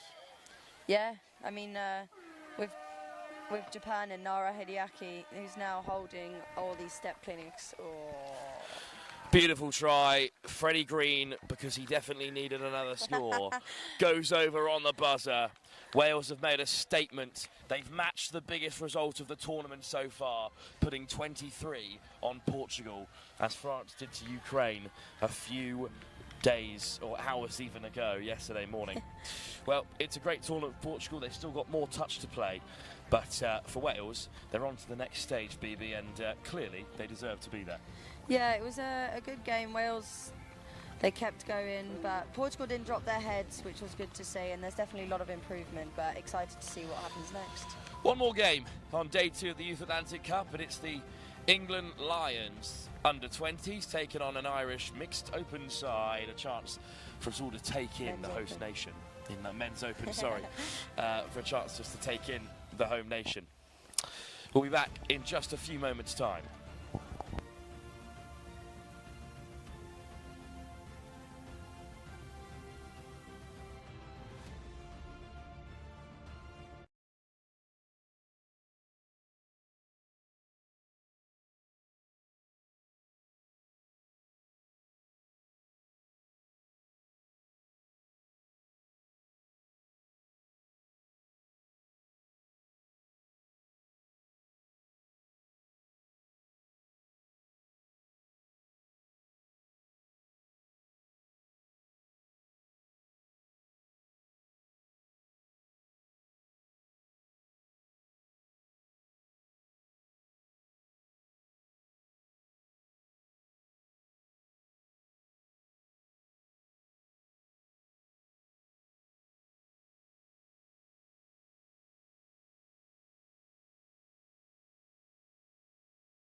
Here we are then, final game of the day. The England Lions from the under-20s category taking on the Irish Mixed Open side, a warm-up for their trip to Italy in a few days' time. I'm joined by Joe from the referee team. Joe, should be a good watch here. Two bright young teams. Ireland the more experienced, of course. Couple of Olympians in there, soon to be maybe in the future on the England side. Hello, Riv. Hello, everyone. I'm back for day 2, only one game today, so lucky you, all of you that's watching, only get my voice for the last game of the day. Yes, Will, it should be a cracker. We saw the friendly game against the England under-20s earlier on, where I believe England under-20s came away with a one-try victory, so it should be a really tight game. As you said, Will, this is going to be great to see a bit of future of touch rugby, England touches. We see a quickie here. It should be ball down, I believe. Oh, denied. So denied indeed. Sam Bewley is sent back. Here's Ty Brennan. This Ireland side, a lot of them coming from the old Wesley Club in Dublin, who of course come over to England and compete at the club finals. And here is Brennan looking for James O'Donnell. And O'Donnell does get the score. He's a very experienced player. This is a very experienced Irish side. Killian Daly's in there, likes of Sean O'Sullivan. Andrew May's in there. Diego O'Reilly's played a fair bit of Irish rugby. Sean Balance has stopped coaching the Irish under-18 side and taken the captain's armband again. But this England Lions side, it'll be cool to see what they have to offer. And here goes Sam Slatter of Loughborough University. Dylan Sharp directing traffic, sending Wilkinson the wrong way. Here's Sharp again. Touch made. One opportunity for some of these England players. Some of them maybe even younger than 18. I play against Dylan here as he direct traffic again. Just missed pass out two-way, not quite there. But what a amazing opportunity for some of these youngsters in the England side to play against the men's side, who possibly some of them went to the World Cup and, as you said, will maybe going to the next Olympics. This Irish team will be one of the best teams that a lot of these England Lions players have ever come up against. At the World Cup, they made a big splash in the men's open category. And around the corner now comes Fergus Flood. Sean O'Sullivan, good pick-up, back to O'Sullivan. There is O'Sullivan operating with balance out in the middle, but it's Stanley Wilkinson who lays it back for the Lions. Well, as Slatter takes it forward, Joe, what do you make of the standard of touch you've seen here? It's a junior competition, but it's been pretty off the charts. Yeah, it is. I think that just kind of sums up, like, I mean, for England, especially as we see in England now, like what kind of development they have been putting in, all the hard work, everyone been putting in England Touch organisation. As we see England turn it over there. But again, like the talent England Touch has is phenomenal. If you're wondering who the rogue black shirt is out there in the middle, there's a couple of the coaching staff from the England setup who've dipped their hand into this side just to give it a bit of balance and support, because it's been a long day for these Lions players. And the Irish head to the box. Sean Balance leaves the field. And here's Douglas Ralph. Oh, it's come loose there. Well, one try in the game so far. And at the moment, the Lions holding their own. Yeah, that one try, it was kind of hard earned as well. So really well done to the Lions so far. I think this is going to be a really close one. I think Lions just need to try to get a bit more momentum coming off subbing, and then try to get a bit more field position up to the 7 meter, trying to create a good platform. Again, as you said, with some coaches playing this game should help the youngers a bit. Indeed, a lot of them are still at school. A lot of them are as young as 16, 17 in this side. Well, some have just entered the world of university touch, which is a high standard in England. Ince. No, I don't think that is Aidan Malpas out there. I think it might be another member of the coaching staff. Whipped over the top for Ince again. Logan Ince takes it in. There's Carpenter. Ince gets it on the flash ball, but it's a good bit of line speed to shut it down from Ben Layden. 6 touches burnt, bit of a miscount there, so no chance for England to strike back. Yeah, the pace of this game, though, do not count this young English side out, because they have done very well so far containing that subbing pattern from this Irish men's team. It's 6:30 for goodness sake. They've been playing touch all day and all of yesterday, and this men's open side arrived about 11 o'clock this morning as they scythe through here. What a run. Oh, the long blast from Killian Day. Dotted down by Ben Laden on the wing, and that's a second for the Irish men's open side. And the question of the day really is, what do you think of the black kit? It's nice. It's really good, isn't it? It's not the first colour. Yes, it's not the first colour you come across when you think of an Irish side, but like to see that. Like to say, go away from the traditional green and white. I mean, I guess dressing like New Zealand might make you better at touch. It's not a bad tactic to see. But here come the England Lions. Good work from Campbell, or Samble even. My apologies to Charlie. Over goes Stanley Wilkinson, but sent back to the 7. Wilkinson, sharp, hands it back to him. But touch is made by Sean Balance, the Ireland captain. And to the short side, come Ireland. And Sean O'Sullivan. Good pace from Ty Brennan. Swept up by O'Donnell, one of the top sides in the country. Old Wesley and the likes of O'Donnell have all represented them before. These youngsters are not afraid to show their skill set here, both in attack and defense. They look comfortable as well, so it's really nice to see that they're wanting this game, wanting to win, as we see. Beautiful soft hands from O'Donnell and from Coffey, and over into the corner goes Rory Coyne. And it's another try for Ireland. They're up by 3 now. But wonderful hands, and they had to be perfect because the Lions were pressing hard. Yeah, the skill set shown by both wingers is incredible. Like, to be a winger, diving mid-air while catching and placing the ball down. And then the one before we saw the way slightly ran over it and then track it back, track the ball in the air, diving to put it down. It's a skill harder than it looks. There has been a bit of confusion from other national teams in the 15s and the 20s category, because the England Lions, of course, are not a capped side, they're a trophy side. So when you beat them or lose to them in this tournament, they do not affect your national ranking and they do not affect the points accumulated throughout the competition. So sides can beat the Lions and yet their ranking as a youth team won't change, and that's because, unlike every other national team here, they're not capped, and that is where the confusion comes from. So don't worry if you beat the Lions, and there doesn't seem to be a record of it with the Federation. There absolutely is. It's just they're a different side to England or any of the other teams here at the University of Limerick. That's a factor of the day for me because I did not know that. Thanks, Wilf. Good carry from Ireland as they defended well, and now they look to play forward.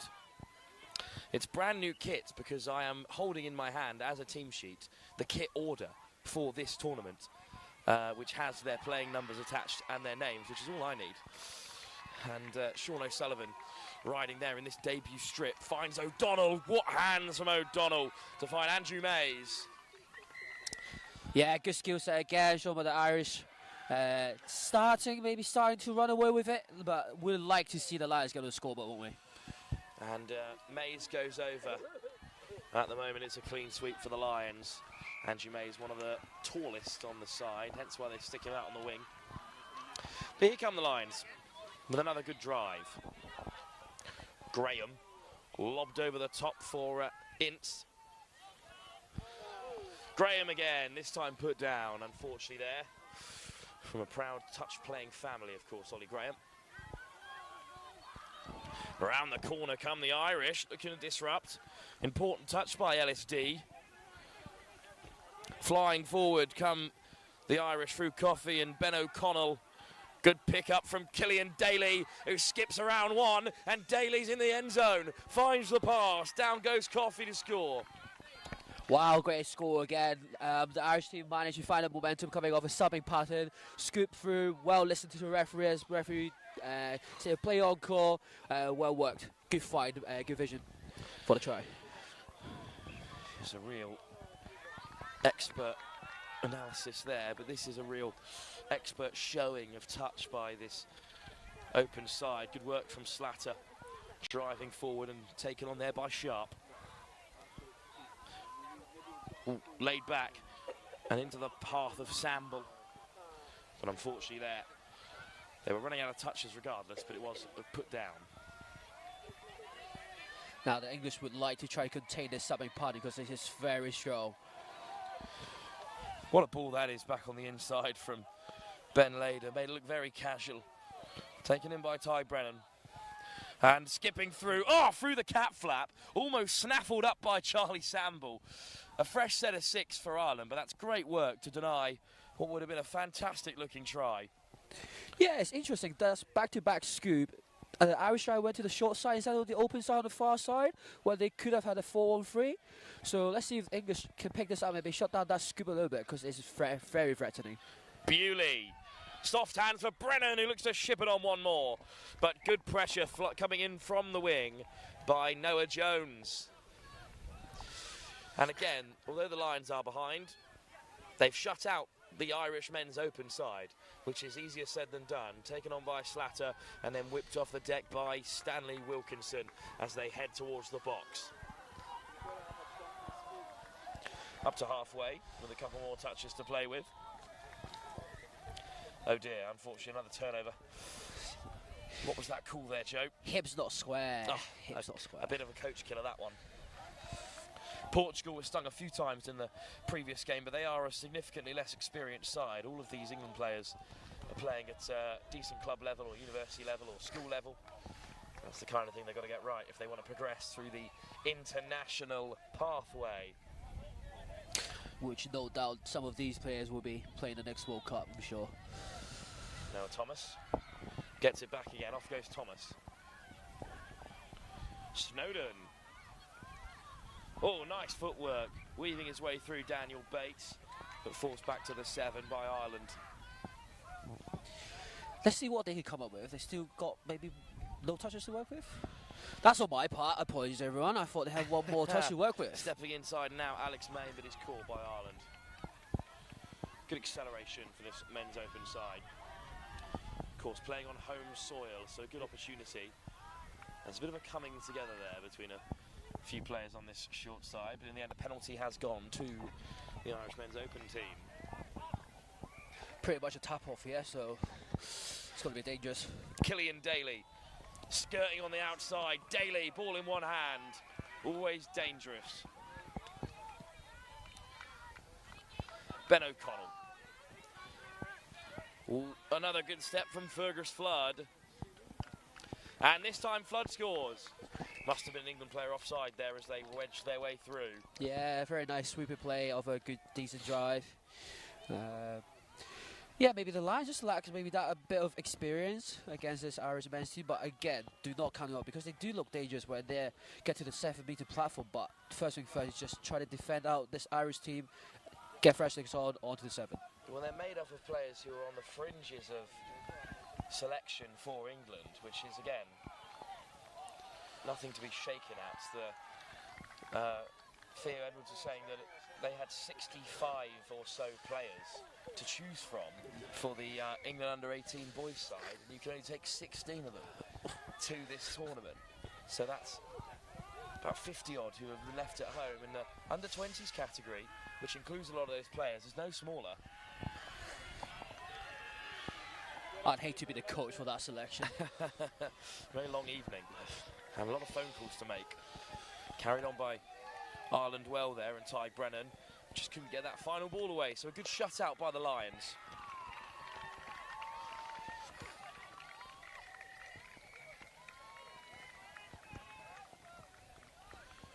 Yeah, it's a bit static now. Again, just need to get that stopping pattern right. That's a better run from Nathan Williams that might help them do so, and it's loose on the floor.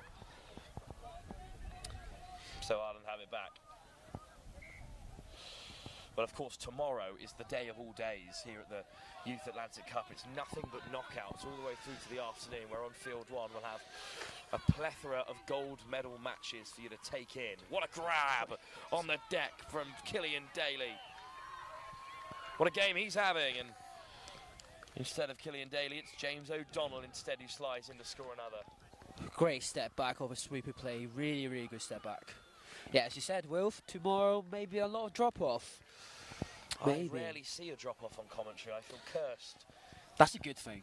Well, for us as referees. The players and the referees hate the drop-off, but we love it. So I think the last drop-off that I encountered was the World Cup final, New Zealand-Australia, a year ago. It's the last time I commentated in the Mixed Open, in which Australia, of course, were victorious. Ball on the inside, juggled, but then put down. Touch was made regardless. Good work from Noah Thomas, but Ireland have it back. Yeah, that's much better pace on the line attack. That's what they needed. Just unlucky that left the ball behind in that one. This Irish coming, trying to get to the sub-box now. Get some fresh legs on. Daly plays it down, leaves the field. And there's such great acceleration from the Irish as they enter the fray. Sam Bewley. Good pick up again from Bewley, fires the miss pass. But Matthew Kofi this time just overran his line.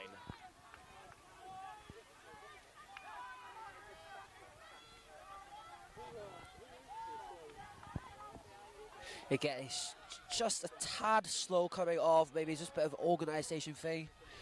But they get a offside penalty yet, so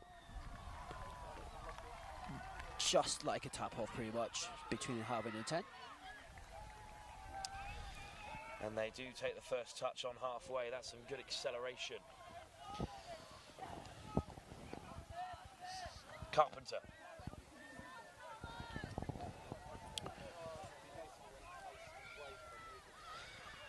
Slow ball here. Samble. Samble again. To the open side they go. Diving over is Williams.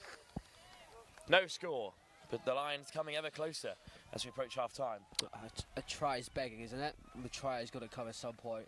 Again, great speed running on the 7 meter. That's what they need when they're coming off the park. Get some fresh things. Just that speed intent to run with the ball.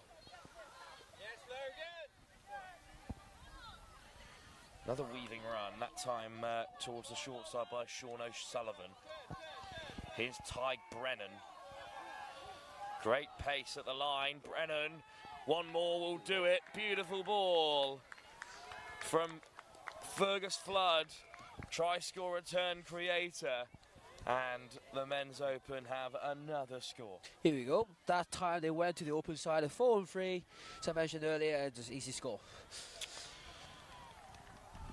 So there's some big games to come. England involved on a number of occasions tomorrow, as well as France and Wales. And it's the mixed 18s I'm most excited about.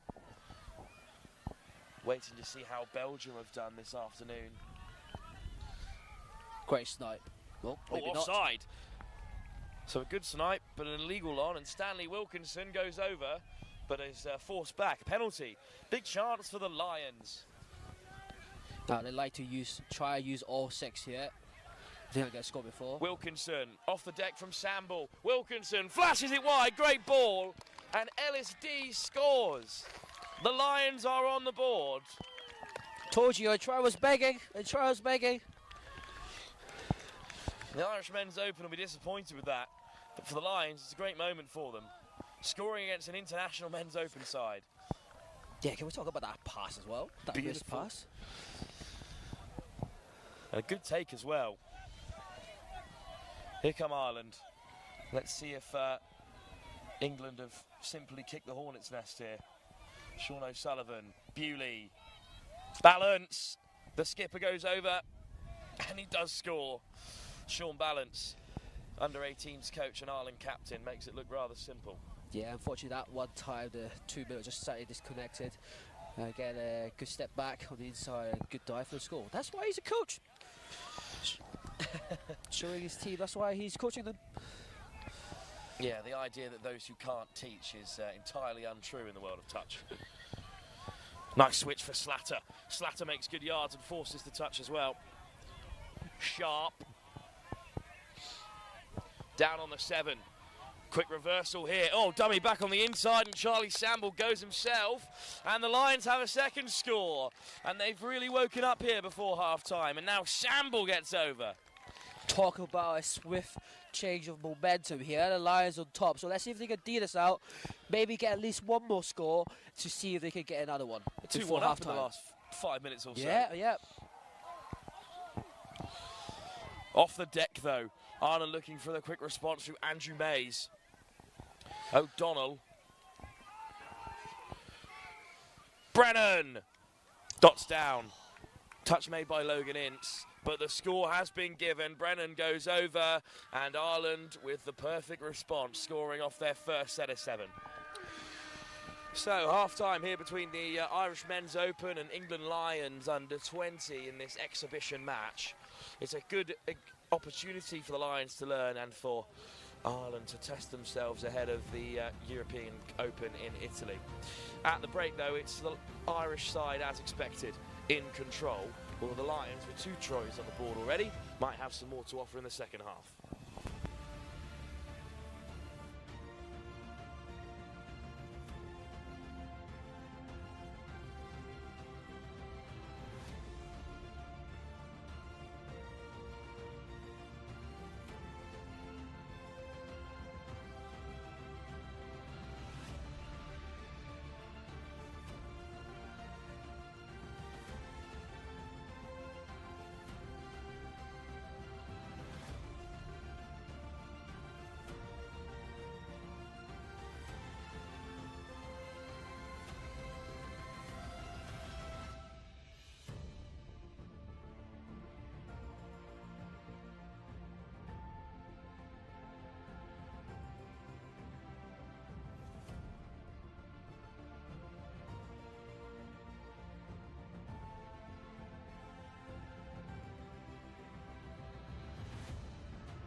Ireland on top in this exhibition game between their Men's Open side, preparing for their trip to Italy for the European Open, taking on the England Lions, part of the under-20 setup, filling out that competition.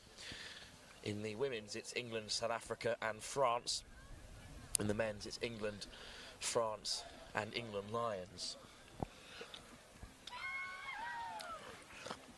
They're a quasi-development side, but in reality they're full of players who are good enough to represent their country, and just the size and strength of England as a touch nation. I think most of the players on this England Lions team would get into a lot of these nations under 20s teams that are here today.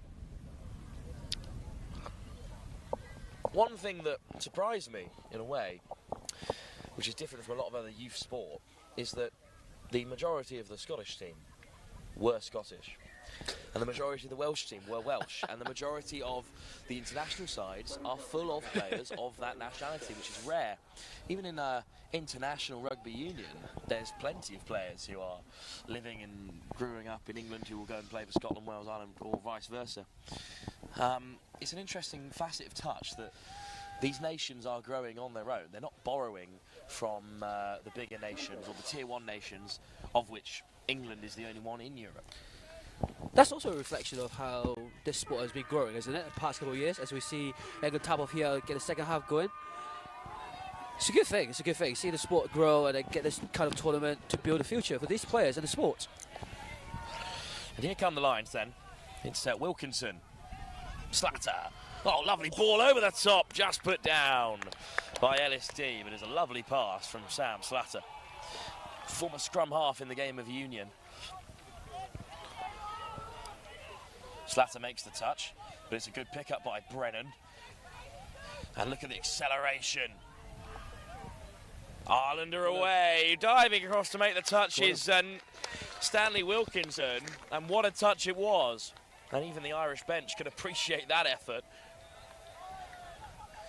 Soft hands, and the final pass goes awry. What a defensive set by England. Yeah, well, great speed as well, coming off his own try just to get in the eyesight of that leg to disrupt that pass. So great effort coming back to that recovery as well, as we see England trying to get out of their line, get some fresh legs on.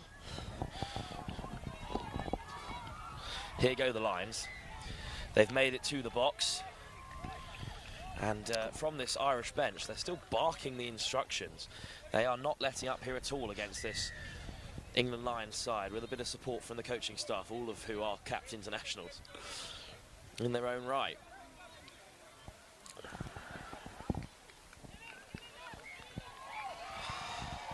Lofted over the top. Little hitch kick on the outside from Aidan Malpas. But Ireland do have it back. Good management, isn't it? Shown by one of the coaches for this England team. Just get the ball to the far side so they've got further distance to go, as we see some fresh legs on for the Irish team.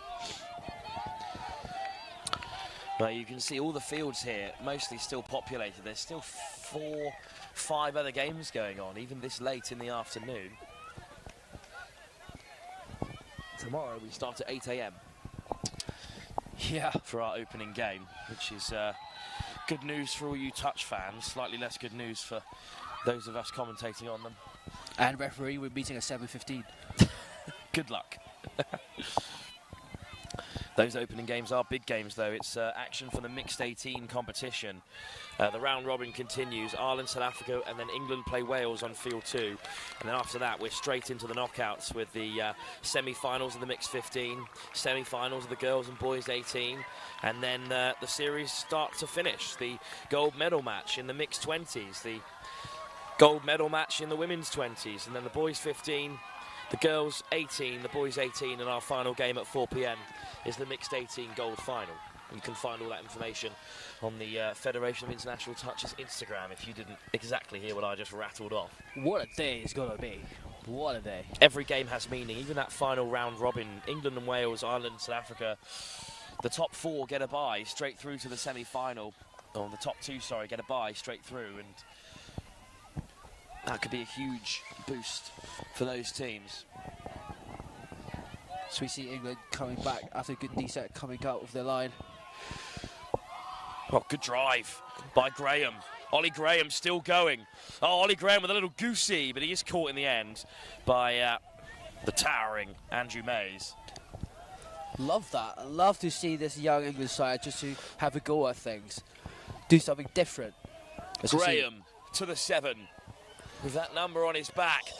Touchdown by Ireland, so it's a set of 6 at the 7 and a big chance for the Lions. Yeah, they look dangerous, don't they? Again, I think they just need to find that momentum as they finish the second half, get a few score back on the board. It's been quiet second half. Yeah, hold the Irish out, and then it will be game on. I think the last 10 minutes of this game is going to be a cracker. Make no mistake that a victory in the second half will be treated as a victory across the whole 40 for the Lions, and it'll be a remarkable achievement against such an experienced international side.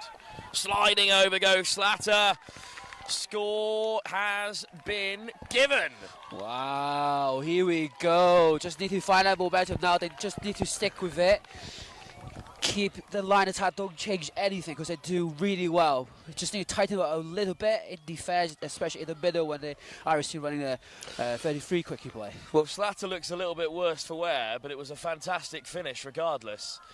And started his touch journey at Loughborough, started out in their second team and has progressed rapidly through the ranks. He is one of the older members of this side, and that he is needed for their leadership, really. So we'll hope that Slatter recovers, although the captain is 17 in this England Lions team. But what a carry by Arden, looking to threaten again through Bewley.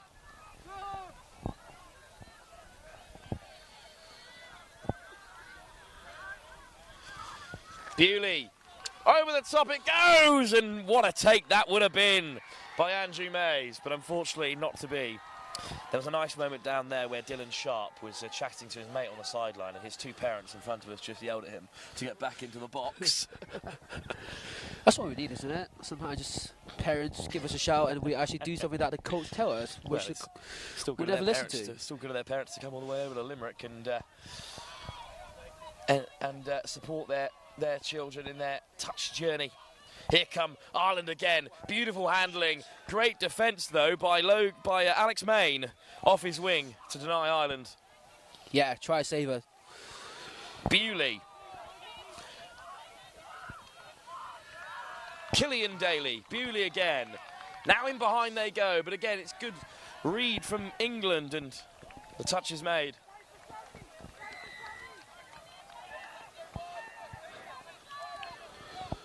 Daly, what a ball, Mays is over. Great ball, that. Killian Daly, a nailed on Irish international, and that's why, what a pass it was. Star of Old Wesley as well, the club side from Dublin. Yeah, you have a skill set like that, you've got to show it out, isn't it, in this expedition game.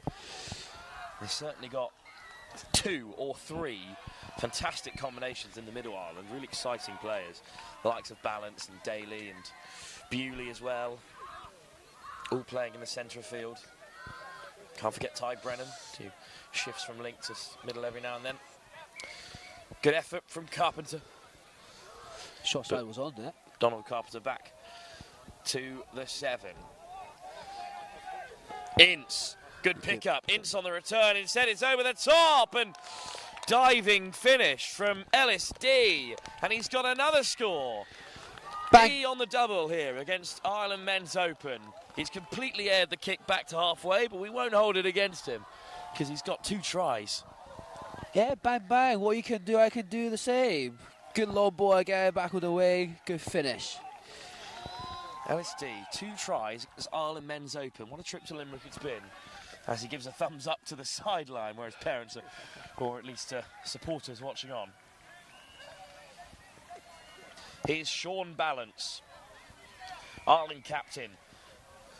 No touch there, so Balance still drawing out the Lions. No touch made. Balance is so quick on his feet for a tall man. Sliding over. 2 up in the air. Samble making the touch, but it is a penalty that Sean Balance has won. O'Sullivan. Balance. Round the corner comes Coyne.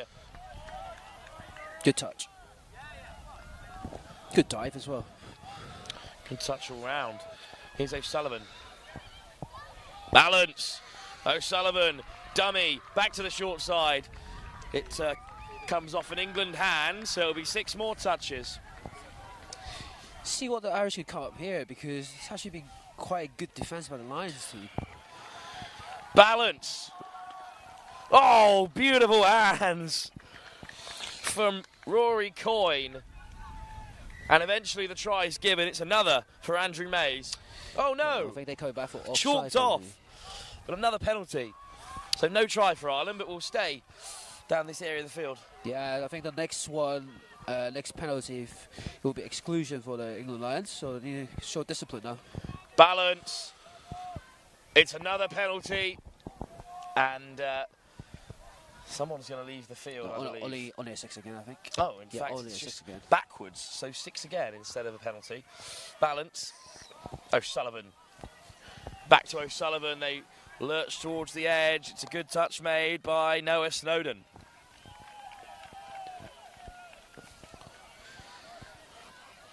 O'Sullivan. Balance. Back to O'Sullivan. Coffey at the half, and it's put down. What a defensive set by England. Yeah, there you go. No way in. So get some fresh legs on now, England. We need to get the fresh legs on. Well, the Lions just weathered a real storm from the Irish just as the rain begins to fall again here in Limerick. That's a bit of a coach killer there, just giving possession back to the Irish men's open side as they were looking to box. A fatigued box it was after that huge defensive effort. Yeah, that was a shame. Couldn't get the clean roll ball here. Touch made on Bewley.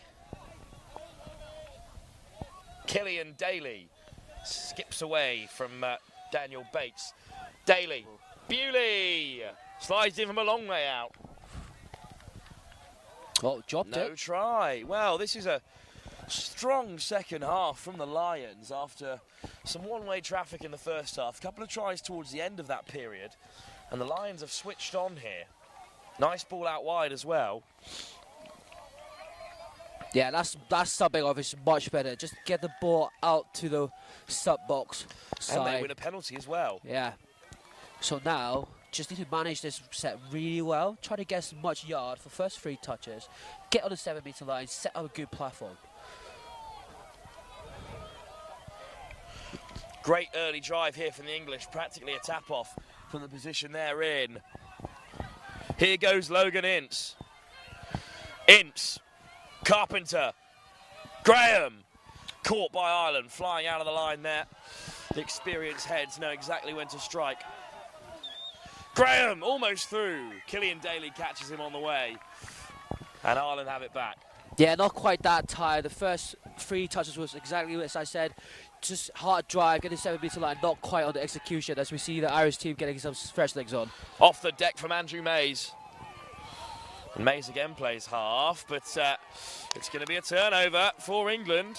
Good bit of territory for the Lions. Graham still going there, no touch. Okay, let's see how... Ince steps in as they make their changes. Here's Graham. England look a little bit short-handed here. Alex Main. Graham.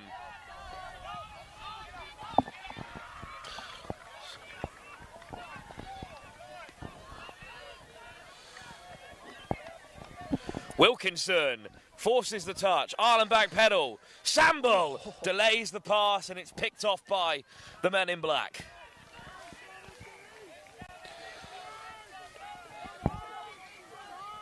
Oh, coach killer again. England are in the ascendancy here. Wilkinson. Here's Samble. Wilkinson. Oh dear. Dylan Sharp puts it down, unfortunately, there. The rain has started to fall, and it will have a slight impact on the turf. A little bit greasy, the ball. Not made for the rain, this sport at all, is it? Nope. But if we can play well in the rain, you should be able to play. Wow, what a run by Andrew Mays. He got his long legs pumping there and raced away to score. England is claiming no touch here. See if they were going to come back for this. Well, there's 3 officials out there and 2 on the short side. Just going to confirm the score. If I was Andrew Mays, I'd be pretty fuming to have run all that way just to have it chalked off. I've lost count of how many he's notched up in this game already. 4? What a performance by the winger. Sometimes the life of a winger's not too bad, eh? Yeah. I think he's got 4 now. Let's see Lions get a reply here, because when they had the ball that last 2 minutes of the first half and the start of second half, it looked really dangerous, but they just kind of fallen off a little bit now as they get on the 7. Now keep this momentum. Good. Sweeper play coming across. Dummy to the open side. What a grab by Alex Main. Wins a penalty for his troubles, but what a take by the young lad. Yeah, great ball as well. Again, with a coach on there, a bit more experience, hopefully can use this experience a bit to help these youngsters out. Round the corner goes Bates, sliding in. Sent back to the 7 though.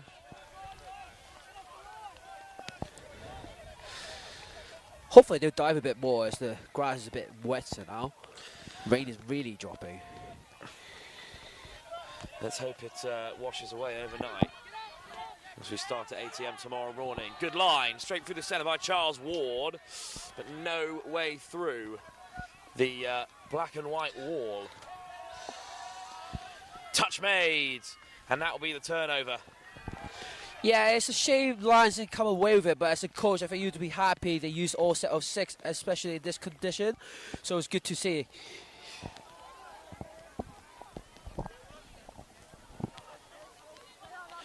Ireland up to halfway, Mays at the half. On comes the captain, Balance. In his trademark cap, he's bought himself a black one to link up here. O'Sullivan opens up. O'Sullivan gives the pass, and it's been put down. 6 more. Touching flight. Unlucky. I don't think he was going to make it regardless, but good work from O'Sullivan. And here he is again, with Balance in the middle. Balance. Nice step. Oh, and it's again been... What a pickup that is. Well, I think it was deflected in the air again. No. But is he all right? Oh, what a grab by Ben Layden.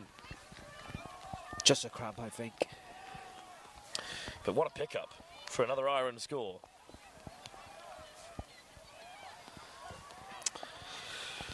The rain has finally arrived in Limerick. To be fair, I think we're pretty lucky with how the weather's gone so far. Yeah, it was grooming though. It was grooming since yesterday, actually. So hopefully we won't have it during the day tomorrow. Need the sun out for those gold medal games. Just like the weather at the World Cup, it was spectacular. I actually wonder how many touch players prefer playing in the rain. None of the normal ones, surely. But if you love to dive, you love a rainy day, a maybe wet day. post-rain. I don't think during is enjoyable to anyone. As a man of union, I certainly don't enjoy playing in the rain either. Even as a prop, I think that's beyond me. Balance takes it on. Mays at the half. On come the changes for Ireland in these closing stages.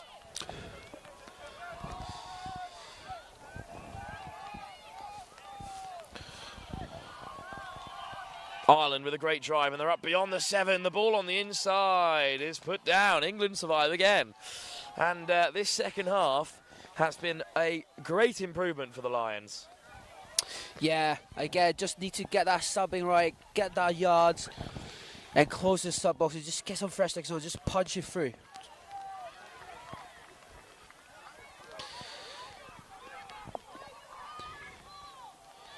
Good pickup. Did a good strike up here. Graham. Touch made. Graham at the half. He's got 3 to his right-hand side. Graham looks to slip through himself. Caught by Ty Brennan. Almost, as you said, it was a 4-on-3 opportunity, but just didn't quite get there.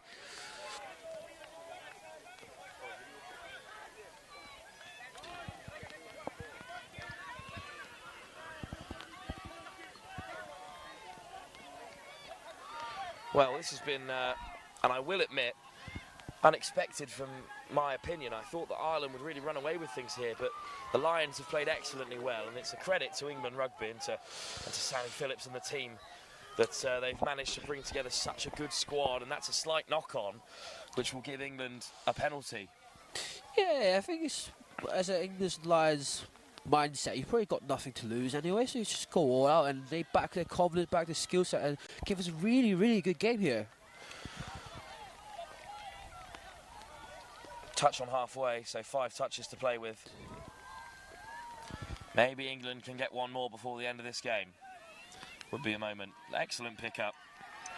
Off goes Ward. Ward again. Shapes to pass. Drives himself. Bates at the half. And here they are at the 7 with a touch in the pocket. Here they go. Flashes across, but it's off. It's deflected from Bates, and Ireland snaffle it up. Good recovery from Bates to deny the quick breakaway. Great chop like that. Daly. And still Daly has it. Oh, good take by Flood. Mays back on the field, and Ireland are rolling with it. O'Sullivan back in the middle with Balance, but O'Sullivan gets on the outside, stopped by Bates. You can hear such clear communication with the refs as well. Finally, the touch is made by Bates, but he was offside. So Sean Balance has won another penalty for Ireland, and he's so good at that. Just winning penalties. Got such a good touch brain. He knows exactly when to engage the opposition. Balance, O'Sullivan. Back to Sean Balance, who goes himself. And the skipper scores for Ireland. And that's the final say. Yeah, that try is disallowed as a forward pass, I think. Irregardless, it's a win for the men's open side, which was expected. Ireland are the winners, but England Lions, well, I think they can be especially pleased with that performance. Wow, we've got chip and chase. And then flicked out the back door by O'Sullivan. Obviously, we had to restart for the penalty, but the game is over. I think the English Lions can be very proud of how they've performed against this Irish international side, who'll be off to Italy, as we've said, in a few days' time. Well, that's the end of our action from day 2 here at the Atlantic Youth Cup 2025. As the rain begins to pour, we're going to get out of here as soon as possible. So join us tomorrow at 8 a.m. for our final round-robin fixtures from the boys under-18 competition. England, Wales on this pitch, South Africa, Ireland on field 1. We'll see you then. I've been Wilf Kemsley. Thanks for listening. And Joe, thanks for joining us as well for this final game. Thank you very much. Have a great evening and join us tomorrow for the thrilling conclusion of the Youth Atlantic Cup 2025 here from the University of Limerick.